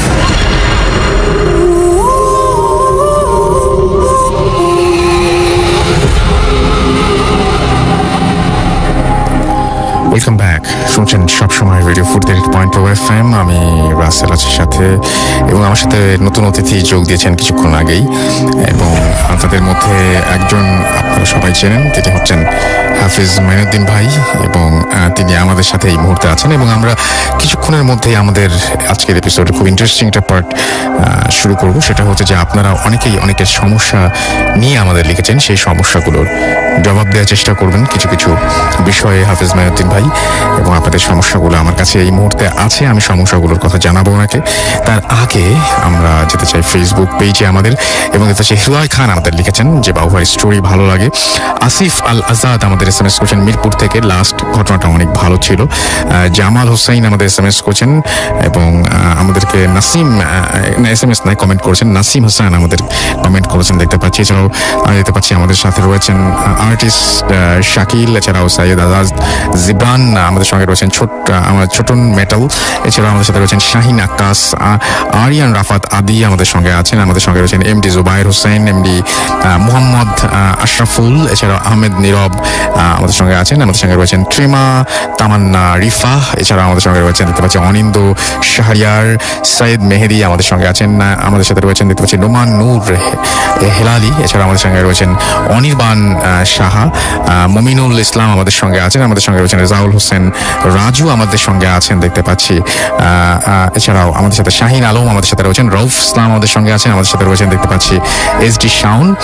এছাড়াও আমাদের সাথে আছেন আবির খান, আবিন টুডু আমাদের সঙ্গে আছেন। এছাড়াও দেখতে পাচ্ছি আমাদের সঙ্গে অ্যাপ দিয়ে শুনছেন অনুপ মণ্ডল, লিটন হাসান নীল আমাদের সঙ্গে অ্যাপ দিয়ে শুনছেন এবং অ্যাপের ছবি আপ করেছেন। আপনারা চাইলে আপনারা যদি অ্যাপ দিয়ে শুনে থাকেন তাহলে অ্যাপের ছবি আপ করতে পারেন আমাদের সঙ্গে এবং আপনি সে সাথে কি অবস্থায় শুনছেন সেটাও আমাদেরকে এখন মানে আপলোড করতে পারেন। যারা আপনারা গ্রুপে শুনছেন, একসাথে অনেকে মিলে শুনছেন, তারা আমাদেরকে সেই ছবি পাঠাতে পারেন যদি বন্ধু বান্ধব মিলে একসাথে শুনে থাকেন এখন। আর আমাদের সাথে যে ফেসবুকে যে আমাদের যে ভূত এফএম যে পেজটা রয়েছে সেখানে দেখতে পাচ্ছি আমাদের সঙ্গে আছেন অ্যাঞ্জেল তাসনিম, এছাড়াও রিহাব রহমান আমাদের সঙ্গে আছেন। আমাদের সঙ্গে রয়েছেন MD বসির খান, আমাদের সঙ্গে আছেন জাফর কবির সোহান, সজল আহমেদ, নাইমুল ইসলাম দুর্জয়, আশিক মন, নীলপরি নিরঞ্জনা আমাদের সঙ্গে আছেন, হামিদুর, এছাড়াও MD রেদওয়ান হোসেন আফ্রিদি, অনিক ইসলাম আমাদের সঙ্গে আছেন। আমাদের সঙ্গে রয়েছেন দেখতে পাচ্ছি এছাড়াও সুমন সাহা, এছাড়াও আমাদের সঙ্গে আছেন আহমেদ সিজান, এছাড়াও অনিকেত প্রান্তর আমাদের সঙ্গে আছেন, তানজিনা সিদ্দিকি আমাদের সঙ্গে আছেন। আমাদের সঙ্গে রয়েছেন দেখতে পাচ্ছি জিদান চাকমা, এছাড়াও রিহাব রেহমান আমাদের সঙ্গে আছেন। আমাদের সঙ্গে রয়েছেন ফাহিম হাসান, হৃদয় খান আমাদের সঙ্গে আছেন। আমাদের সঙ্গে রয়েছেন রিফাত, এছাড়াও রুবেল মাহমুদ আমাদের সঙ্গে আছেন। আমাদের সঙ্গে আরো অনেকেই আছেন। আর SMS তো পড়েছি একটু আগে, আমরা এখন সরাসরি আবারও ঘটনায় চলে যাব। তবে তার আগে কিছু প্রশ্নের উত্তর এখন আমরা খুঁজে পেতে চাই। আচ্ছা, আমাদের সঙ্গে প্রথম যে প্রশ্নের উত্তরটা চাই সেটা হচ্ছে, আমরা বলেছিলাম যখন যে হাফেজ মাইনুদ্দিন ভাই আমাদেরকে বিভিন্ন সমস্যার উত্তর দিবেন, তো লাস্ট এপিসোডটা তো আমরা একটু ডিফারেন্ট করেছিলাম, তো সেখানে সেটা সব দেওয়া সম্ভব হয়নি। এখন আমরা বলবো, আমরা প্রথম যেটা দেখতে পাচ্ছি যে মুর্শিদাবাদ জালাঙ্গি সড়ক পাড়া থেকে আমাদের একজন লিখেছেন, এবং তিনি যেটা লিখেছেন, তিনি লিখেছেন যে আমি নুরুল ইসলাম, আমার প্রবলেমটা বলবেন না, নামটা বলতে পারেন। তো প্রবলেমটা যেহেতু উল্লেখ করতে তিনি নিষেধ করেছেন, সুতরাং আমি প্রবলেমটা উল্লেখ করছি না, শুধুমাত্র তার সমস্যাটার উত্তর আমি ছোট্ট করে বলবো যে হাফেজ মাইনুদ্দিন ভাই আপনাকে একটু জানিয়ে দিতে বলেন। জি ভাইয়া, গোলাম মাহমুদ ভাইয়া উনি খুব ভালো লোক। ওনার পারিবারিক ফ্যামিলির সম্পর্কটা ভালো না থাকার কারণে তার এই সমস্যাটা হইতেছে। আচ্ছা, মানে সেটা কিরকম বুঝি না? উনি প্রশ্নটা উল্লেখ করছেন তার ওয়াইফকে যেটা খাওয়ানো হয়েছে সেটা বাস্তব। আচ্ছা, হ্যাঁ, খাওয়ানো হয়েছে। এটা এই জন্যই যে ওনার ছেলেকে যে ওনার কাছ থেকে আলাদা করা হয় অভিভাবক থেকে, সেই যে সম্পর্কটা যেন ভালো থাকে, মিলেমিশে থাকে, সেটা তারা চাচ্ছেন। তাদের সম্পর্কটা, ফ্যামিলির সম্পর্কটা ভালো না থাকার কারণে। তার মানে আপনি বলছেন যে উনি যেটা আন্দাজ করছেন কিছু খাওয়ানোর ব্যাপারটা, সেটা আসলে খাওয়ানো হয়েছে। আমরা সেকেন্ডটাতে চলে যাই। এমনি মারুফ আর রশিদ আমাদের লিখেছেন খুলনা থেকে, আমার মাথা প্রায় সব সময় গরম থাকে এবং আমি অনেক কিছু ঘটার আগে টের পাই, এর সমাধান দিলে উপকৃত হব। রাশেদ ভাইয়ার আল্লাহ তাআলা বিবেক শক্তিটা প্রখর করে দিয়েছেন, যার কারণে উনি এই জিনিসটাকে যে কোনো কাউকে দেখলে অথবা কোনো কিছু দেখার সাথে সাথে উনি বুঝতে পারেন যে ঘটনা ঘটে যাচ্ছে। আর উনার যে মাথাটা গরম থাকে, উনি বলতেছেন সেটা তার অস্থিরতার কারণে। সবকিছুতে উনি অগ্রিম যেটা বলবেন সাথে সাথে যেন হয়ে যায়, সবার কাছ থেকে সবকিছু অস্থিরতা করার কারণে তার মাথাটা গরম থাকা হয়, কিন্তু তার কোনো সমস্যা না। এটা হইতেছে আল্লাহ তাআলা তাকে বিবেক শক্তিটাকে প্রখর করে দিয়েছে। মিরাজুল হাসান মিরাজ আমাদের লিখছেন, তিনি লিখছেন ঘুমানোর সময় আমাকে খুব ঘন ঘন বোবা ধরে। হ্যাঁ, এটা কি কোনো প্রবলেম? এটা একটা সমস্যা। উনাকে বলবো 5 ওয়াক্ত নামাজ যেন পড়া হয় উনার। আচ্ছা, উনার 5 ওয়াক্ত নামাজ জামাতের সাথে অথবা যেভাবে হোক উনি নামাজ যেন পড়া হয়, এবং রাত্রিবেলা যখন উনি ঘুমাবে ওযু করবে, আর ডান দিক বুকের ডান পাশে আলিফ, মাঝখানে লাম, বাম পাশে মিম লিখে ঘুমালে দুবার কখনো ধরবে না। আচ্ছা, আমাদের এখানে লিখছেন যে প্রায় 2 বছর আগে ডিভোর্স হয় একজনের, গাইবান্ধা থেকে তিনি লিখছেন, তৌফিকুল আলম, এবং তিনি বলছেন ডিভোর্সের 7 থেকে 10 দিন। আচ্ছা, বাবার নাম তৌফিকুল আলম, তার নাম হচ্ছে আরিফ মোহাম্মদ তৌফিক, এবং তিনি লিখছেন যে 7 থেকে 10 দিন পরে বেডরুমের ফ্যান নষ্ট হয়ে যায়। ফ্যান ঠিক করার সময় ফ্যানের উপরে তিনি সাদা কাগজে কিছুটা লিখিত অবস্থায় একটা তাবিজ পান। এই তাবিজটা কোথা থেকে আসলো তিনি জানতে চেয়েছেন। জি ভাইয়া, তাবিজটা তো ডিভোর্সের অনেক আগেই ছিল। আপনার তাই মনে হয়? জি জি, তার মানে আগে থেকে ছিল না, অনেক আগে। তার মানে আপনি বলছেন যে সম্পর্ক ভাঙার কারণটাও এরকম তাবিজ। আচ্ছা, ওকে। আচ্ছা, আমি দেখতে পাচ্ছি যে আমাদের এখানে আরো একজন লিখেছেন যে আমার একটা সমস্যা আছে, মাঝে মাঝে বুঝতে পারি কে যেন আমাকে ডাকে, এটা রাতে বাড়ি ফেরার সময় হয়, এটা আমি এটা সমাধান চাই। জি, আশিক ভাইয়া, আশিক ভাইয়ার এটা জিনের একটা প্রভাব। আশিক ভাইয়ার এখন সামনে আরো জিনের প্রভাব পড়বে।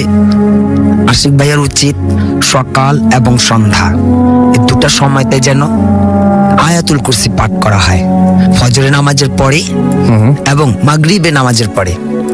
এই দুটা নামাজের পরবর্তীতে কারোর সাথে কোনো কথা না বলে আয়াতুল কুরসি পাঠ করলে ইনশাআল্লাহ ওনাটা আর কোনো সমস্যা পড়বে না। আমাদের পরের প্রসঙ্গে চলে যায়, সরাসরি মূল প্রসঙ্গে আসি। গত 1.5 বছর ধরে আমার সাথে অদ্ভুত ঘটনা ঘটছে, জানি না এটাকে কাকতলীয় বলবো কিনা, কিন্তু এইসব ঘটনার শিকার হওয়া আমার মনে হচ্ছে আমাকে কালো জাদু করা হয়েছে। আমার ইমেলটি সামান্য দীর্ঘ হতে পারে, অনুরোধ করছি ধৈর্য ধরে পড়বেন। আপনার সঙ্গে অনেক গুণী মানুষের পরিচয় আছে, হাফেজ মাইনুদ্দিন ভাই অথবা আরেকজন এসেছিলেন যিনি মানুষের বিভিন্ন সমস্যার সমাধান করে থাকেন। আপনার মাধ্যমে যদি ওনারা আমাকে একটা পথ দেখান খুব উপকৃত হব। ঘটনা শুরু হয় আমাদের চাকরি হারানোর মধ্যে দিয়ে। আমি বেসরকারি বিশ্ববিদ্যালয়ে শিক্ষকতা করি, স্বনামধন্য একটি বিশ্ববিদ্যালয়ে কাজ করতাম। প্রতিষ্ঠানের সকল নিয়ম মেনে চলছিলাম, ছাত্রছাত্রী আমাকে খুব পছন্দ করত, কিন্তু কর্তৃপক্ষ একদিন আমাকে ডেকে বলল আমার চাকরি নাকি থাকছে না। আমি অবাক হয়ে কারণ জিজ্ঞাসা করলাম, তারা বললেন আমি নাকি প্রতিষ্ঠানের বিরুদ্ধে ষড়যন্ত্র করছি। আমি আকাশ থেকে পড়লাম, ওনারা আমার সাথে আর কোনো কথা বলতে চাইলেন না এবং আমি বেকার হয়ে গেলাম। অদ্ভুত বিষয়, হয় সর্বোচ্চ শিক্ষাগত যোগ্যতা এবং 8 বছরের অভিজ্ঞতা থাকার পরেও কোনো প্রতিষ্ঠান আমাকে ইন্টারভিউতে ডাকলো না পর্যন্ত। শেষে আমি একটা নিম্নমানের প্রতিষ্ঠানের নামমাত্র বেতনে ভিক্ষা চেয়ে ঢুকলাম। সেখানেই আছি, ভিখারির মতো অবস্থা প্রায়। এই শেষ নয়, অভাবনীয়ভাবে সকল সুযোগ যেন আমার হাতের আঙুল দিয়ে গলে বেরিয়ে যাচ্ছে। কাছের মানুষেরা কথা দিয়ে নির্বিকারভাবে কথা রাখছে না। মা বাবা সহ অন্যরা আমার প্রতি বিনা কারণে বিরূপ হয়ে উঠছেন। সম্প্রতি একটি ইন্টারভিউতে প্রথম হবার পরেও আমাকে কথা দিয়ে কর্তৃপক্ষ অন্যজনকে নিয়োগ দিয়েছেন। আমি এখন দিশেহারা, বুঝতে পারছি না কার কাছে গেলে সমাধান হবে। আমার পরিচিত এমন কেউ নেই যে আমাকে সাহায্য করবে, তাই আপনাদের শরণাপন্ন হলাম। আমার ভাগ্য যেমন খারাপ হয়ে যাচ্ছে তাতে মনে হতে পারে এই ইমেল আপনার চোখেই পড়বে না। যদি পড়ে অনুগ্রহ করে হাফেজ মঈনুদ্দিন ভাইকে কাছে পৌঁছে দেবেন অথবা তার সাথে আমাকে একটু যোগাযোগ করিয়ে দেবেন। নিচে তারপরে তিনি ঠিকানা দিয়েছেন। আপনার কি মনে হয় যে ওনাকে আসলে কালো জাদু করা হয়েছে? না ভাইয়া, ওনার এটা কালো জাদু না, ওনার এটাকে আতশী রোগ বলা হয়। আচ্ছা, এই আতশী রোগের কিছু সমস্যা দেখা দেয় যে ভাগ্য তার জবের বেলা, ব্যবসা বাণিজ্য, আত্মীয় সম্পর্ক, বন্ধু বান্ধব সব দূরে সরে যাবে। তার শারীরিক সমস্যা দেখা দেবে, সব দিক তার বিফল হবে, সুফল তার আসবে না। এটা আতশী রোগ বলা হয়। এই আতশী রোগের উপকারিতা হইতেছে সেটার থেকে মুক্তিপ্রাপ্ত হওয়ার জন্য অবশ্যই 5 ওয়াক্ত নামাজ পড়তে হবে। মাগরিবের নামাজের পরবর্তীতে কারোর সাথে কোনো কথা না বলে সূরা ওয়াকিয়া, কোরআন তেলাওয়াত অবশ্যই করতে হবে। তার মানে আপনি বলছেন যে তার মানে ম্যাক্সিমাম জিনিসের সমাধান আসলে আল্লাহর উপরে ভরসা রাখলে আমি যদি নামাজ ঠিক মতন পড়ি, কোরআন যদি ঠিক মতন পড়ি, তাহলে আমার এই ম্যাক্সিমাম সমস্যা আসলে দূর হয়ে যাওয়া সম্ভব। Thank you very much. আমরা আপনার কাছে আবারও ফিরে আসবো, আপনারও ঘটনা আছে, সেই ঘটনা নিয়ে আমরা আবারও ফিরে আসবো। তবে এখন আমরা আরেকটা ইমেইলে চলে যাব এবং এই ইমেইলটি আমাদেরই একজন অতিথি পাঠিয়েছেন, না আমাদেরই একজন লিসেনার পাঠিয়েছেন, সেটা আমি এখন পড়বো। তো এই ইমেইলটা আমি পড়ছি, আশা করছি যে আপনাদের ভালো লাগবে। যেভাবে লিখছেন সেভাবেই পড়ছি। আসসালামু আলাইকুম আসল ভাই, আসসালামু আলাইকুম। I hope you are very well. I sent audio, আচ্ছা অডিও ক্লিপ তিনি পাঠিয়েছিলেন কিছুদিন আগে, সেটা লিখেছেন, বাট মেবি সেটা পাওয়া সেটা আমাদের কাছে আসেনি। এনিওয়ে, এবং তিনি আজকে একটা কোনো একটা ডিফারেন্ট কিছু একটা তিনি আমাদের সাথে শেয়ার করতে চান এবং তিনি লিখেছেন যে তিনি আসতে পারবেন না, বাট যদি তার স্টোরি পছন্দ হয় তাহলে তাকে যেন আমরা সেটা শেয়ার করি। তারপরে তিনি লিখছেন, আমি নাজিফা, আমি কতদিন পর পর কিছু অদ্ভুত স্বপ্ন দেখছি। ফার্স্টে তেমন কিছু বুঝিনি, কিন্তু এক সময় দেখলাম কোথায় যেন স্বপ্নগুলোর মাঝে একটি মিল খুঁজে পাই। আমাদের বাসার 2 তলায় আমরা থাকি। পুরো বাসায় আমরা মাত্র 4 জন মানুষ, কোনো ভাড়া দেইনি। নিজেরাই ওপরে নিচে ঘুরে বেড়াই। 4 তলাতে একটা হল রুম, কোনো ফাংশন হলে ওখানে করা যায়। 5 তলায় ছাদ। আমি প্রায় সময় রাতের বেলা একা একা ছাদে যেতাম। যেহেতু আমরা 2 তলায় থাকি তাই উপরের লাইটগুলো অফ থাকে, প্রয়োজন হলে জ্বালানো হয়। একা একা ছাদে ঘুরতে বেশ ভালো লাগে। দোলনাতে ঝুলতাম আপন মনে, কিন্তু আমি সহজে লাইট জ্বালাতাম না। অন্ধকারেই আমার ভালো লাগে, কিন্তু অনেক দিন হয়ে গেছে এখন আর ছাদে যাই না। কিছু দুঃস্বপ্ন আমাকে তাড়া করে বেড়ায়। ঘটনায় ঢুকবো। এই মুহূর্তে যদি কেউ চান তাহলে ছাদে উঠে গিয়ে এই ঘটনাটা শুনতে পারেন, বা নিজের ছাদে ঘুরে আসতে পারেন এই ঘটনাটা শুনতে শুনতে কানে হেডফোন দিয়ে। একদিন ঘুমিয়েছিলাম দুপুরে, স্বপ্ন দেখছিলাম আমি 4 তলায় আমার সোফায় বসে গান শুনছি। একটু দূরের একটা বাসার ছাদে একটি ছেলে আমাকে দেখে হাসছে। একসময় দেখি সে ভয়ঙ্কর ভাবে হাসতে হাসতে পুরো শরীর বালু, অর্থাৎ স্যান্ড যেটাকে বলি আমরা, বালু হয়ে ঠিক আমার কাছে উড়ে আসছে। সেখানে বাতাস ছিল না, খুব রোদ, কিন্তু ওই জিনিসটা এসে চারিদিকে বাতাসের মতো ঘুরতে লাগলো। আমি দৌড়ে বের হয়ে গেটটা বাইরে থেকে আটকানোর চেষ্টা করি, তখন আমার হাতের রিংটা ভেতরেই পড়ে যায়। আমি কি করব ভেবে পাচ্ছিলাম না। সেই জিনিসটা যেন আমাকে নিয়ে যাবে বা আমার কোনো ক্ষতি করবে। এমন সময় আমার ঘুম ভেঙে যায় এবং আমি তখনও ভয়ে ছিলাম।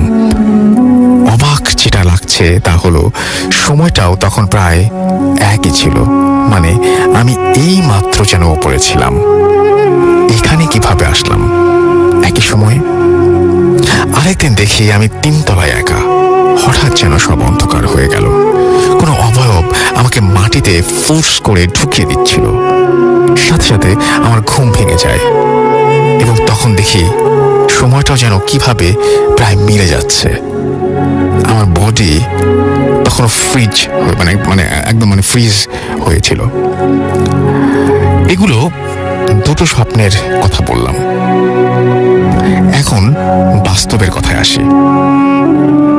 আমি অভ্যাসবশত একদিন রাতের বেলা অন্ধকারে সিঁড়িতে বসেছিলাম, দক্ষিণা ঠান্ডা বাতাসে। পাশের বাসা থেকে হালকা আলো এসে পড়ছিল।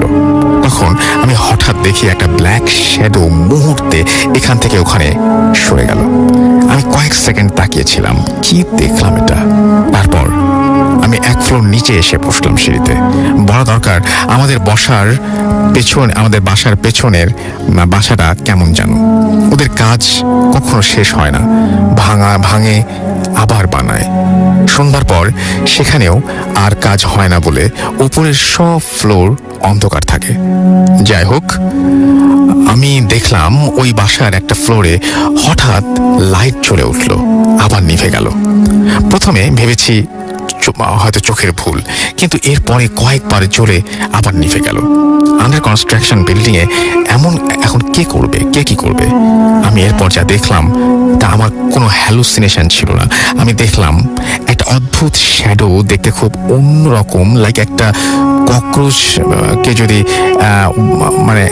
1 বা 1.5 ফিট বড় মোটা করে কল্পনা করা হয়, অনেকটা সেরকম যেন একটা অদ্ভুত বড় প্রাণীর শ্যাডো ওই বাসাটার ওয়াল বেয়ে সোজা উপরের দিকে আরো গভীর অন্ধকারের দিকে উঠে যাচ্ছে। জাস্ট একটা শ্যাডো। আমি জানি না ওটা কি ছিল। এর আগে যে ব্ল্যাক শ্যাডোটা দেখেছিলাম সেটা আরো অন্যরকম ছিল, যা উড়ে চলে গিয়েছিল। আমি এই ব্যাপারগুলো আমার আপির সাথে শেয়ার করি। ও আমাকে বলল তা অন্য একরকম। আমাদের আশেপাশে অনেক কিছু থাকে। ভূত এফএমে শুনেছে সে অনেকের ওপর অনেক পরি বা জিনের নজর থাকে। সেরকমই অনেক ব্যাপার থাকে যারা পিওর সোল খুঁজে বেড়ায় অ্যান্ড তাদের ওপর আলাদা নজর থাকে। প্রথমে তুমি স্বপ্ন দেখতে আর এখন বাস্তবেই ব্ল্যাক শ্যাডো তোমার আশেপাশে দেখছো। এই জন্য তোমার সন্ধ্যার পর একা ছাদে যাওয়াটা ঠিক নয়, অ্যান্ড তুমি লাইট অফ রাখো। এগুলো তোমার জন্য ওয়ার্নিং ছিল, এটা ওয়ার্নিং হতে পারে। আমি জানি না আমার সাথে এগুলো কি সম্পর্ক, বাট এটুকু বলতে পারি যে এগুলো আমার হ্যালুসিনেশন ছিল না। এখন অনেক দিন হয়ে গেছে আমি ছাদে যাই না। আপির সেই কথাগুলো, আমার দেখা অবয়বগুলো আমার মনে ভয় তৈরি করে। জানি না আপনাদের কাছে কেমন লাগবে। যদি ভালো লাগে তাহলে আমার এটা পড়ে শোনাবেন, খুশি হব। তারপরে নাজিফা শেষ করেছেন তার ঘটনা। Thank you very much Nazifa, thank you very much আপনার ঘটনার জন্য। আপনাকে অনেক অনেক অনেক অনেক ধন্যবাদ। আশা করছি আপনাদেরও নাজিফার ঘটনা ভালো লেগেছে। আমরা চলে যাব একটা ছোট্ট বিরতিতে। বিরতির পরে আবারও ফিরে আসবো। সেই পর্যন্ত আমাদের সঙ্গেই থাকুন। স্টে টিউনড, রেডিও ফুর্তি, অ্যান্ড ডোন্ট স্টপ দ্য ফুর্তি। Bhoot FM, the night comes alive with Gramophone.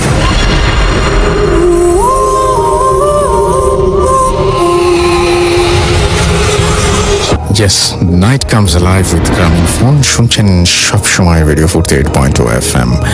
আমি রাসেল আছি সাথে, এবং এখন চলে যাবো হাফেজ মাইনুদ্দিন ভাইয়ের কাছে। তার রিসেন্ট একটা ঘটনা শুনবো আমরা, তারপরে আবারও ফিরে আসবো আপনাদের কাছে। তো মাইনুদ্দিন ভাই, আপনার সেকেন্ড স্টোরিটা আমরা শুনে ফেলি, না আপনার প্রথম স্টোরিটা আমরা শুনে ফেলি। জি, বেশ 2-4 দিন আগে ঘটনা একটা হয়েছে। সেটা দিচ্ছে রাত্রির বেলায় আমি ইসলামিক গান শুনতেছিলাম। যখন শুনতেছিলাম তো রাত্রি 2:30 তখন বাজে। আমি ঘরে চাবিটা নিই, বাতিটা জ্বালিয়ে সেই গানটা বন্ধ করে ওয়াশরুমের চাবিটা নিয়ে আমি ওয়াশরুমে যাই। আমি যাওয়ার সময় দরজাটা বন্ধ করে রাখি। ওয়াশরুম থেকে কাজ শেষ করে যখন আসি তখন আমি দেখতেছি আমার দরজাটা খোলা, ঘরের বাতি নেভানো, গান চলতেছে। তখন আমি একটু অবাক হলাম যে আমি তো ঘরে বাতিও জ্বালাইছি, দরজাও বন্ধ ছিল, গান তো বাজতেছিল না। তো তখন আমি ভাবলাম যে হয়তো আমার নিজের কোনো ভুল হতে পারে, সেটা আমি খেয়াল করলাম না। এরপর আমি ঘরে যখন ঢুকলাম তখন দেখি যে না, ঘরে কোনো একটা মেহমান আছেন। তখন আমি সেখানে সালাম দিয়ে দিলাম। সালাম দিয়ে আমি আমার চুপচাপ বসে পড়লাম। বসে থাকার কিছুক্ষণ পরে উনি দাঁড়িয়ে গেছে। দাঁড়িয়ে রান্নার সরে সে আমাকে সেইটুকুই বলতেছে, আমি বাম হাতের মধ্যে যে দোয়া লেখা একটা রিং পরেছিলাম সেটা কেন পরলাম। সে আমার কাছে এটা প্রশ্ন করলো যে আমি বাম হাতে সেই দোয়া লেখার রিংটা কেন পরলাম। সেই রিংটাকে আঘাত করলো, সেটা আমাকে পড়তে নিষেধ করে দিল এবং সেটার উপরে খুব আঘাত করে করে সেটাকে একটু বাঁকা করে দিল এবং সে বললো যেটাকে আমাকে পড়ার জন্য না। তখন আমি বলছি না, আমি এটা পড়বো, কেননা সেটা আমার খুব প্রয়োজন আছে। তখন উনি কান্না সরিয়ে আমাকে বললেন যে না, তুমি এটা পড়বে না, এটা খুলে রাখতে হবে। তারপর আমি আমার বসে চুপচাপ রয়েছি। উনি যখন চলে গেলেন তখন কিছুক্ষণের মধ্যে সেই ঘরের বাতিটা নিজেই জ্বলে গেল এবং গান বন্ধই হয়ে গেল। গান চলছিল না, ঘরের বাতিটা জ্বালানো ছিল, দরজাও বন্ধ হয়ে গেল এবং গানটা নিজেই বন্ধ হয়ে গেল।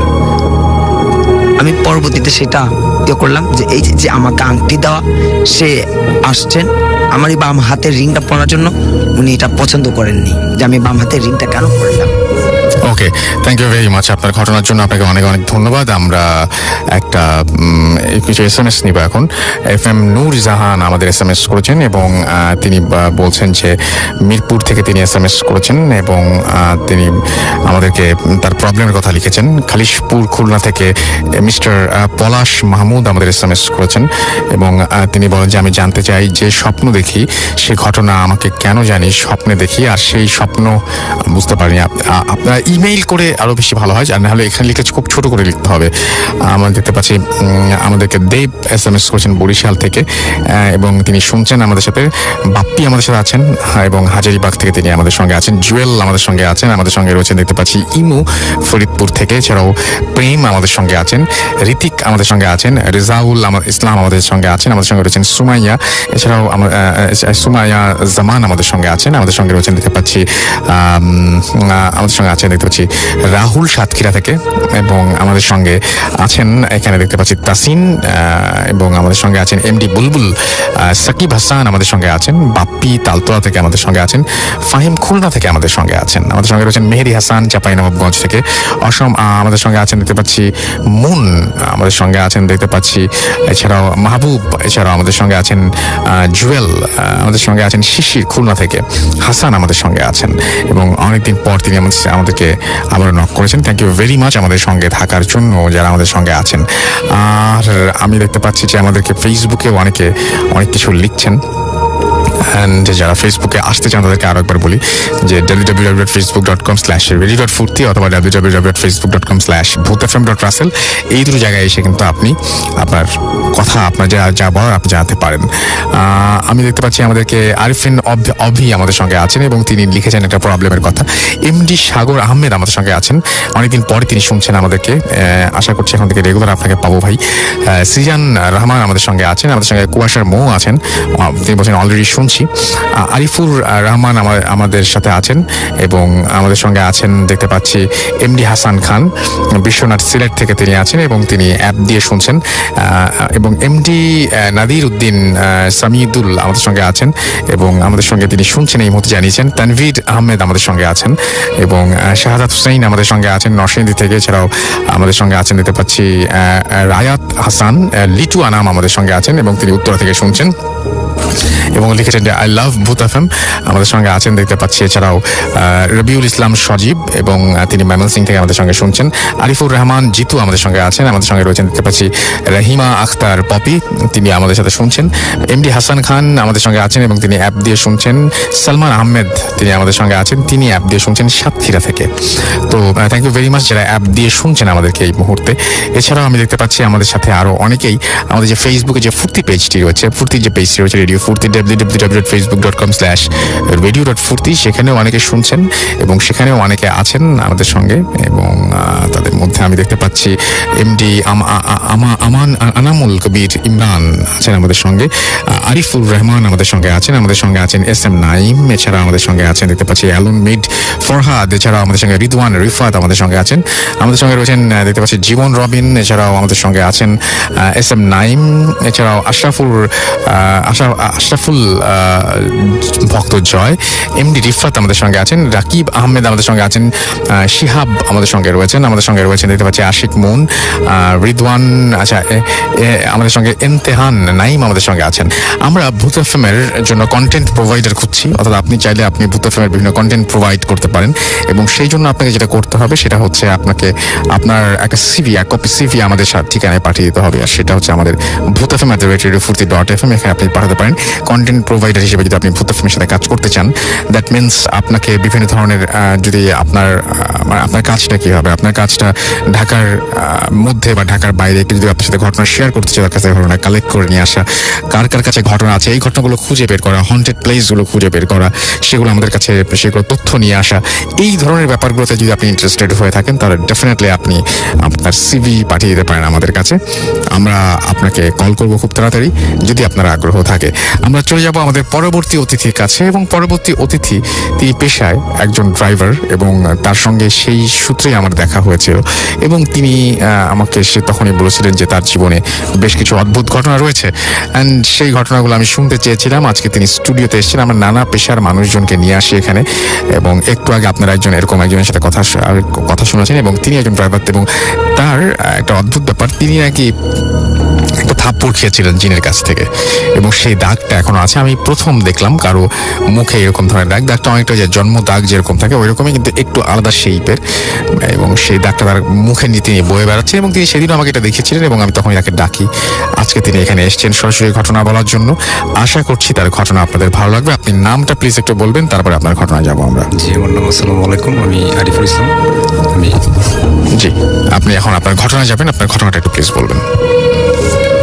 জি, আপনার সাথে যে ঘটনাটি ঘটেছিল। জি, ঘটনাটা আমার দেশের বাড়িতে হচ্ছিল, আমি তখন দেশে থাকি, আর আনুমানিক 3-4 বছর হবে। আমি এক জায়গাতে চাকরিতে ছিলাম, যেটা আমার এলাকা থেকে একটু বেশি দূর না, প্রায় 15 কিলোমিটার এরকম। তো আমি ওই জায়গায় থাকতাম। আচ্ছা, রাত্রেবেলা তো থাকার সময় একদিন সময় পড়াতে আমি নামাজে যাই।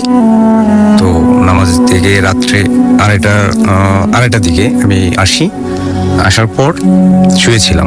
তো শুয়ে থাকার পরে কিছুক্ষণ পরে আমার টয়লেটে যাব, এরকম আমার বাসা থেকে রুম থেকে বের হয়ে যাওয়ার পর আমি কতটুকু যেতে ভীষণ অন্ধকারে কিছুই দেখতে পাচ্ছি না।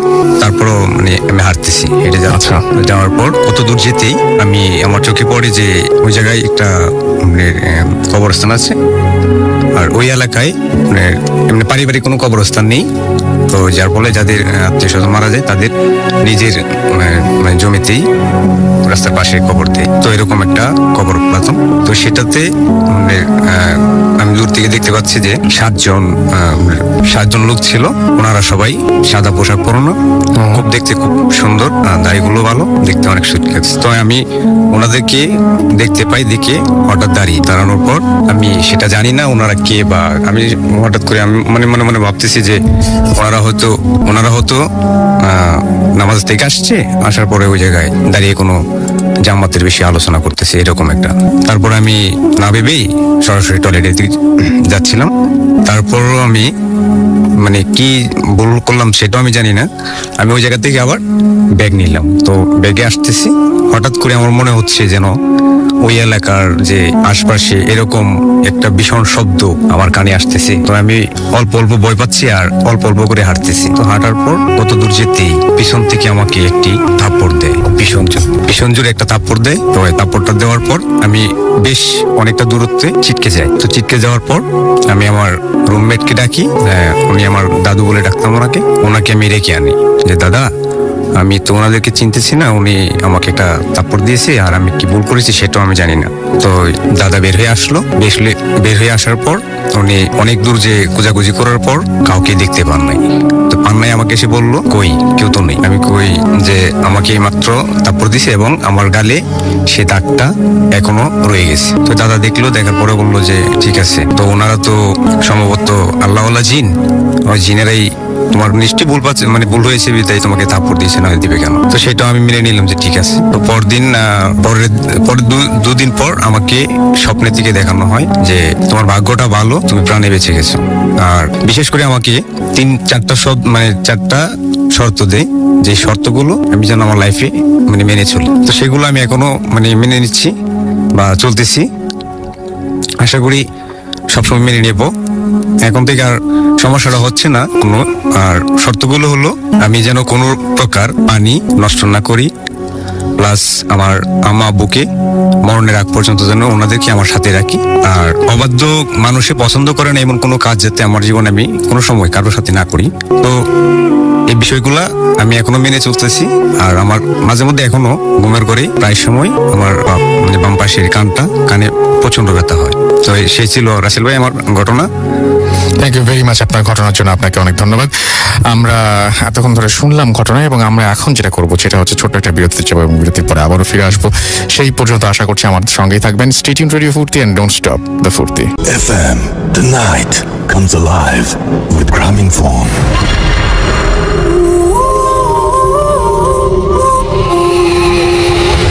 আসসালামু আলাইকুম রাসেল ভাই, আমি সারা ফ্রম বাংলাদেশ মেডিকেল কলেজ। তো স্টুডিওতে এসে ঘটনা শেয়ার করা পসিবল না, রেকর্ড করে পাঠালাম, ভালো লাগলে প্লে করবেন। ভাইয়া, ঘটনাটা আমার এক ফ্রেন্ডের কাছ থেকে শোনা, ওর নিজের লাইফে ঘটে যাওয়া ঘটনা এটা। তো ছেলেটার নাম পিয়াস। তো ওর মুখে অদ্ভুত ধরনের মানে পিকুলিয়ার ধরনের দাগ আছে, স্কার্স অনেক। তো আমরা ফ্রেন্ডরা ওকে অনেকবার বলেছি যে ডক্টরের কাছে যেতে, এটাকে কিওর করার জন্য মেডিসিন নিতে। তো ও কখনো ডক্টরের কাছে যায় না। ইভেন ওকে যদি বলা হয় এটার কথা অসম্ভব রেগে যায়। তো একদিন মানে সাডেনলি আমাদের একটা বারবিকিউ পার্টি আমরা অ্যারেঞ্জ করি। তো অ্যাজ ইউজুয়াল ফ্রেন্ডরা একসাথে থাকতে যাওয়া হয়। তবে যখন আমরা গল্পে বসি তো তখন ওকে জিজ্ঞেস করা হয়, পিয়াস তুই কেন ডক্টরের কাছে যাস না? তো আমরা যে ঘটনাটা শোনার জন্য আমরা কেউই প্রিপেয়ার ছিলাম না। তো ভাইয়া ঘটনা চলে যাচ্ছে। পিয়াস যখন ইন্টার ফার্স্ট ইয়ারে যখন একা থাকতে শুরু করলো, তখন ও যখন ঘুমাতো তখন দেখতে একটা ছোট্ট বাচ্চা, অসম্ভব সুন্দরী একটা মেয়ে মানে তার সাথে এসে খেলা করতো। সে স্বপ্নে দেখতো যে সেও ছোট, বাচ্চাটাও ছোট, তারা খেলা করতেছে। তো শুরুতে সে ভেবেছে যে এটা ড্রিম, সিরিয়াস কিছু না, বাট কন্টিনিউয়াস সে এটা দেখতো। তো একদিন সে পড়ছে, হঠাৎ সে জানালার দিকে তাকিয়ে দেখে যে ওই বাচ্চা মেয়েটা জানালার কার্নিশ ধরে দাঁড়িয়ে আছে। তো সে প্রথমে ভাবলো যে হ্যালুসিনেশন হচ্ছে হয়তো, কিন্তু পরবর্তীতে দেখলো যে না, সত্যি সত্যি দাঁড়িয়ে আছে এবং হাত দিয়ে তাকে ডাকছে। সে রীতিমতো ভয় পেয়ে দৌড়ে গেল তার আম্মুর কাছে। তার আম্মুকে সে সবকিছু খুলে বললো, কিন্তু তার আম্মুকে বলার পরে তার আম্মু প্রচন্ড ভয় পেয়ে গেল এবং সে হুজুরের কাছে গেল। যা করে পানি পড়া টোড়া দিল। তো সমস্যাটা কিছুদিন অফ থাকার পরে আবার সমস্যাটা হওয়া শুরু করলো। ছেলেটা মোটামুটি বাস্তবে ওই মেয়েটাকে দেখতো, একটা বাচ্চা মেয়ে জানালার কাছে এসে দাঁড়িয়ে থাকতো, তাকে ডাকতো, তার সাথে কমিউনিকেট করার চেষ্টা করতো। তো কিছুদিন পরে তার স্বপ্নে একটা চেঞ্জ আসে। সে দেখে মানে একটা গ্রাম, মানে একটা বাজারের মতো, ওই ছোট মেয়েটা তার হাত ধরে তাকে ওখানে নিয়ে যাচ্ছে। সে স্বপ্নের মধ্যে বোঝে যে জায়গাটা আসলে পিরোজপুর বাজার টাইপের কিছু একটা দেখে। তো সে মোটামুটি বোঝে। তো সে তার মাকে একদিন বলে যে মা চলো আমরা দাদু বাড়ি যাই। তো তার মা তো মোটামুটি রেগে যায়। ভাই আমি একটা কথা বলতে ভুলে গেছি, তাদের হোম টাউন হলো পিরোজপুর। তো মা রেগে যায়। তো মোটামুটি অনেক বলে, কিন্তু কিছুতেই রাজি হয় না। এরপরে ছেলেটার যে বড় বোন, তার মানে বিয়ের এজ হয়ে গেছে, কিন্তু মানে বিয়ে হচ্ছে না, কোনোভাবেই বিয়ে হচ্ছে না। শেষ পর্যন্ত পিরোজপুরের এক ছেলের সাথে তার বড় বোনের বিয়ে ঠিক হয়। তো তাদের কোনো রিকোয়ারমেন্ট ছিল না, তাদের একটাই রিকোয়ারমেন্ট ছিল যে পিরোজপুরে এসে তাদের মেয়েকে দিয়ে যেতে হবে। যখন পিরোজপুর যাওয়ার কথা বলে তখন ছেলের বাবা বিয়েটা ক্যান্সেল করে দেয়। তো মোটামুটি আরো 6 মাস পার হয়, মেয়ের আর কোথাও ভালো ঘরে বিয়ে হচ্ছে না। আর ওইদিকে পিয়াস এরকম কন্টিনিউয়াস স্বপ্ন দেখছে, তো দেখছেই, সে রাতে ঘুমাতে পারে না। ওই বাচ্চা মেয়ে সবসময় এসে তার সাথে খেলে, গল্প করে, আর দিনের বেলা দেখে যে জানালা দিয়ে তাকে এসে ডাকছে। তো যখন যখন মেয়ের বিয়ে হচ্ছে না, তো তখন তার বাবা চিন্তা করে যে মেয়েকে এখানে বিয়ে দিব। তারা ওই পিরোজপুরের লোকদের সাথে আবার কন্ট্যাক্ট করে যে আমরা আসবো, বাট 2 দিনের মধ্যে সবকিছু কমপ্লিট করতে হবে, যাতে যত শর্ট টাইমে পসিবল হয়। তো যেই বলা সেই কাজ, তারা বিয়ের ডেট দেয় এবং ডেট মতো তারা রওনা দেয়। কিন্তু তারা যেদিন রওনা দেয় তাদের মানে টার্গেট থাকে যে 2টার মধ্যে পৌঁছাবে, কিন্তু রাস্তায় বিভিন্ন ধরনের প্রবলেম হতেই থাকে। তো তাদের পৌঁছাতে মোটামুটি সন্ধ্যা হয়ে যায়। তো ট্রান্সপোর্ট তো তখন তেমন অ্যাভেলেবল না থাকে, মোটামুটি তাদের বাড়ির কাছ পর্যন্ত যেতে 11টা বেজে যায়। তো তাদের বাড়ির সামনে ছোট একটা দিঘির মতো আছে। তো ওইটা উপরে গ্রামের ভাষায় বলে চার, মানে বাঁশ দিয়ে তৈরি করা থাকে। ওটার উপর দিয়ে পার হতে হয়, কিন্তু দেখে যে ওটা ভাঙা। তো তখনই পিয়াসের বাবা বুঝে যায় যে এখানে আমাদের জন্য কোনো সমস্যা ওয়েট করতেছে। তো পিয়াস তখন বলে যে বাবা, এখানে তো অনেক বাড়ি টাড়ি আছে, আমরা কোথাও স্টে করি। তো ওই চারের পাশ থেকে, মানে চারের আশপাশে যত বাড়ি আছে, ওই বাড়ি থেকে একটা লোক বের হয়। তো সেই লোকটা হিন্দু। ওই লোকটা বের হয়ে পিয়াসের বাবাকে বলে, এতদিন পরে আসলি, মানে পিয়াসের বাবার পরিচিত। তো পিয়াসের বাবা ওই লোকটাকে দেখে ভয় পেয়ে যায়। কেন ভয় পায় সেটা পিয়াসকে তার বাবা পরে বলে। তো সে অনেক চোরাচুরি করে যে তার নৌকা আছে, নৌকা দিয়ে সে পার করে দিক, কিন্তু পিয়াসের বাবা কোনোভাবেই রাজি হয় না। তো যখন দেখলো কোনো উপায় নেই, তারপরে পিয়াসের বাবা রাজি হয় যে আচ্ছা ঠিক আছে আমরা যাব। তারপরে তো মোটামুটি তাদের পৌঁছাতে রাত 12টা বেজে যায়। ওই দিন রাতে পিয়াস আবার ওই মেয়েকে স্বপ্ন দেখে এবং দেখে যে ওই মেয়ে তাকে বলছে তুমি এসছো, আমি অনেক খুশি হয়েছি। তো তারপরে বিয়ের অ্যারেঞ্জমেন্ট যখন শুরু হয়, তো ওই দিন পিয়াস বায়না ধরে যে তার ফ্রেন্ডের সাথে সে ঘুরতে যাবে। পিয়াসের মা কিছুতেই রাজি হয় না। তো পিয়াস তার মাকে না বলেই তার ফ্রেন্ডের সাথে, ফ্রেন্ড না ঠিক মানে গ্রামের ছোট বাচ্চা, ওদের সাথে বের হয়ে যায়। তো ঘুরতে ঘুরতে ও একটা জায়গায় একটা বাজারের মধ্যে চলে আসে। এসে সে ওই বাচ্চাগুলোকে হারিয়ে ফেলে। তো তখন সে উপরে লেখা দেখলো পিরোজপুর বাজার। তো ওখানে পিয়াসের বাবার এক বন্ধু যে পিয়াসকে চিনে, ওরকম একজনের সাথে তার দেখা হয়। তো পিয়াসের বাবা পিয়াসকে বলে যে বাবা, তুমি তো রাস্তাঘাট কিছু চেনো, তুমি এখান থেকে চলে যাও। কিন্তু পিয়াস বলে যে আঙ্কেল, আমি তো চিনি না, আর ওখানে তো একটা মানে দিঘি পার হতে হবে, আর চার তো ভাঙা, নৌকাও তো নাই।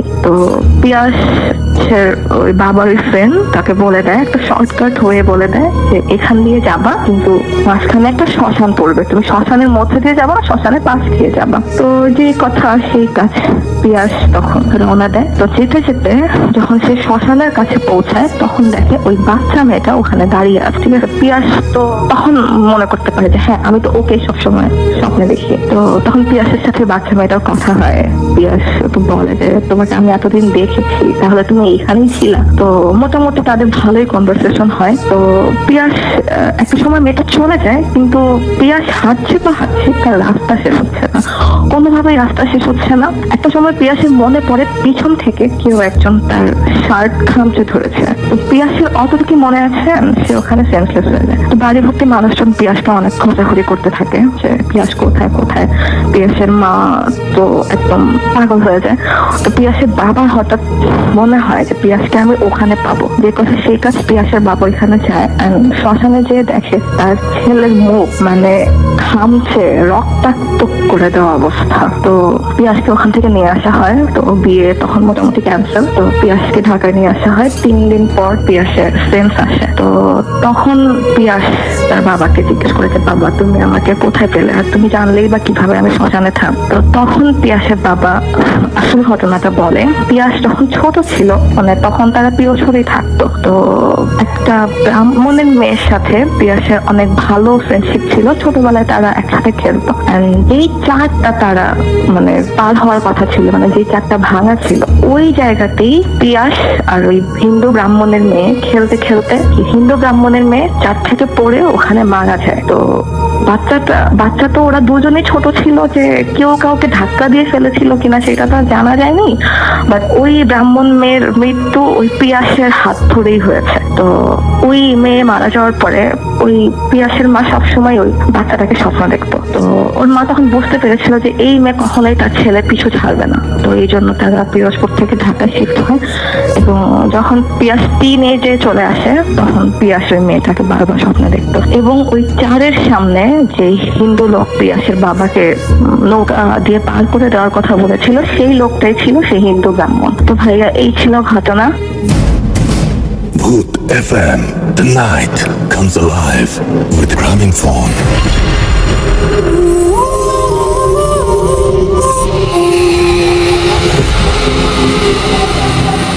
Yes, the night comes alive with Gramophone. শুনছেন সবসময় রেডিও 48.0 FM। আমি দেখতে পাচ্ছি যে বাইরে গাড়ি টাড়ি চলা বেশ অনেকক্ষণ হলোই থেমে গেছে এবং আমাদের মোটামুটি ঘটনা যা ছিল মোটামুটি আজকের মতো শেষ। সূর্য আমাকে SMS করেছেন এবং তিনি বলেছেন যে শো শুরু করার আগে তিনি বলেছেন গেস্টদেরকে প্রিপেয়ার করে নিতে। সেটা কি আসলে সম্ভব? আর সেটাতে তো মনে হয় যে একটু আমরা কোনো কিছু ম্যানিপুলেট করতে চাই না এখন, সেটা যেরকমই হোক না কেন। বাট আপনার যে সাজেশন সেটার জন্য ধন্যবাদ। অবশ্যই সেটা আমরা চিন্তা করে দেখবো। মেহেদি হাসান আমাদের SMS করছেন আফগঞ্জ থেকে এবং তিনি লিখেছেন আই লাভ ভূত এফএম। আমাদেরকে ফুর্তি থেকে আচ্ছা আমি জুনায়েদ আরিফিন সাবিল SMS করেছেন তিনি এবং তিনি বলেছেন যে আমার কিছু প্রবলেম আছে, এগুলো ব্ল্যাক ম্যাজিকের কারণে।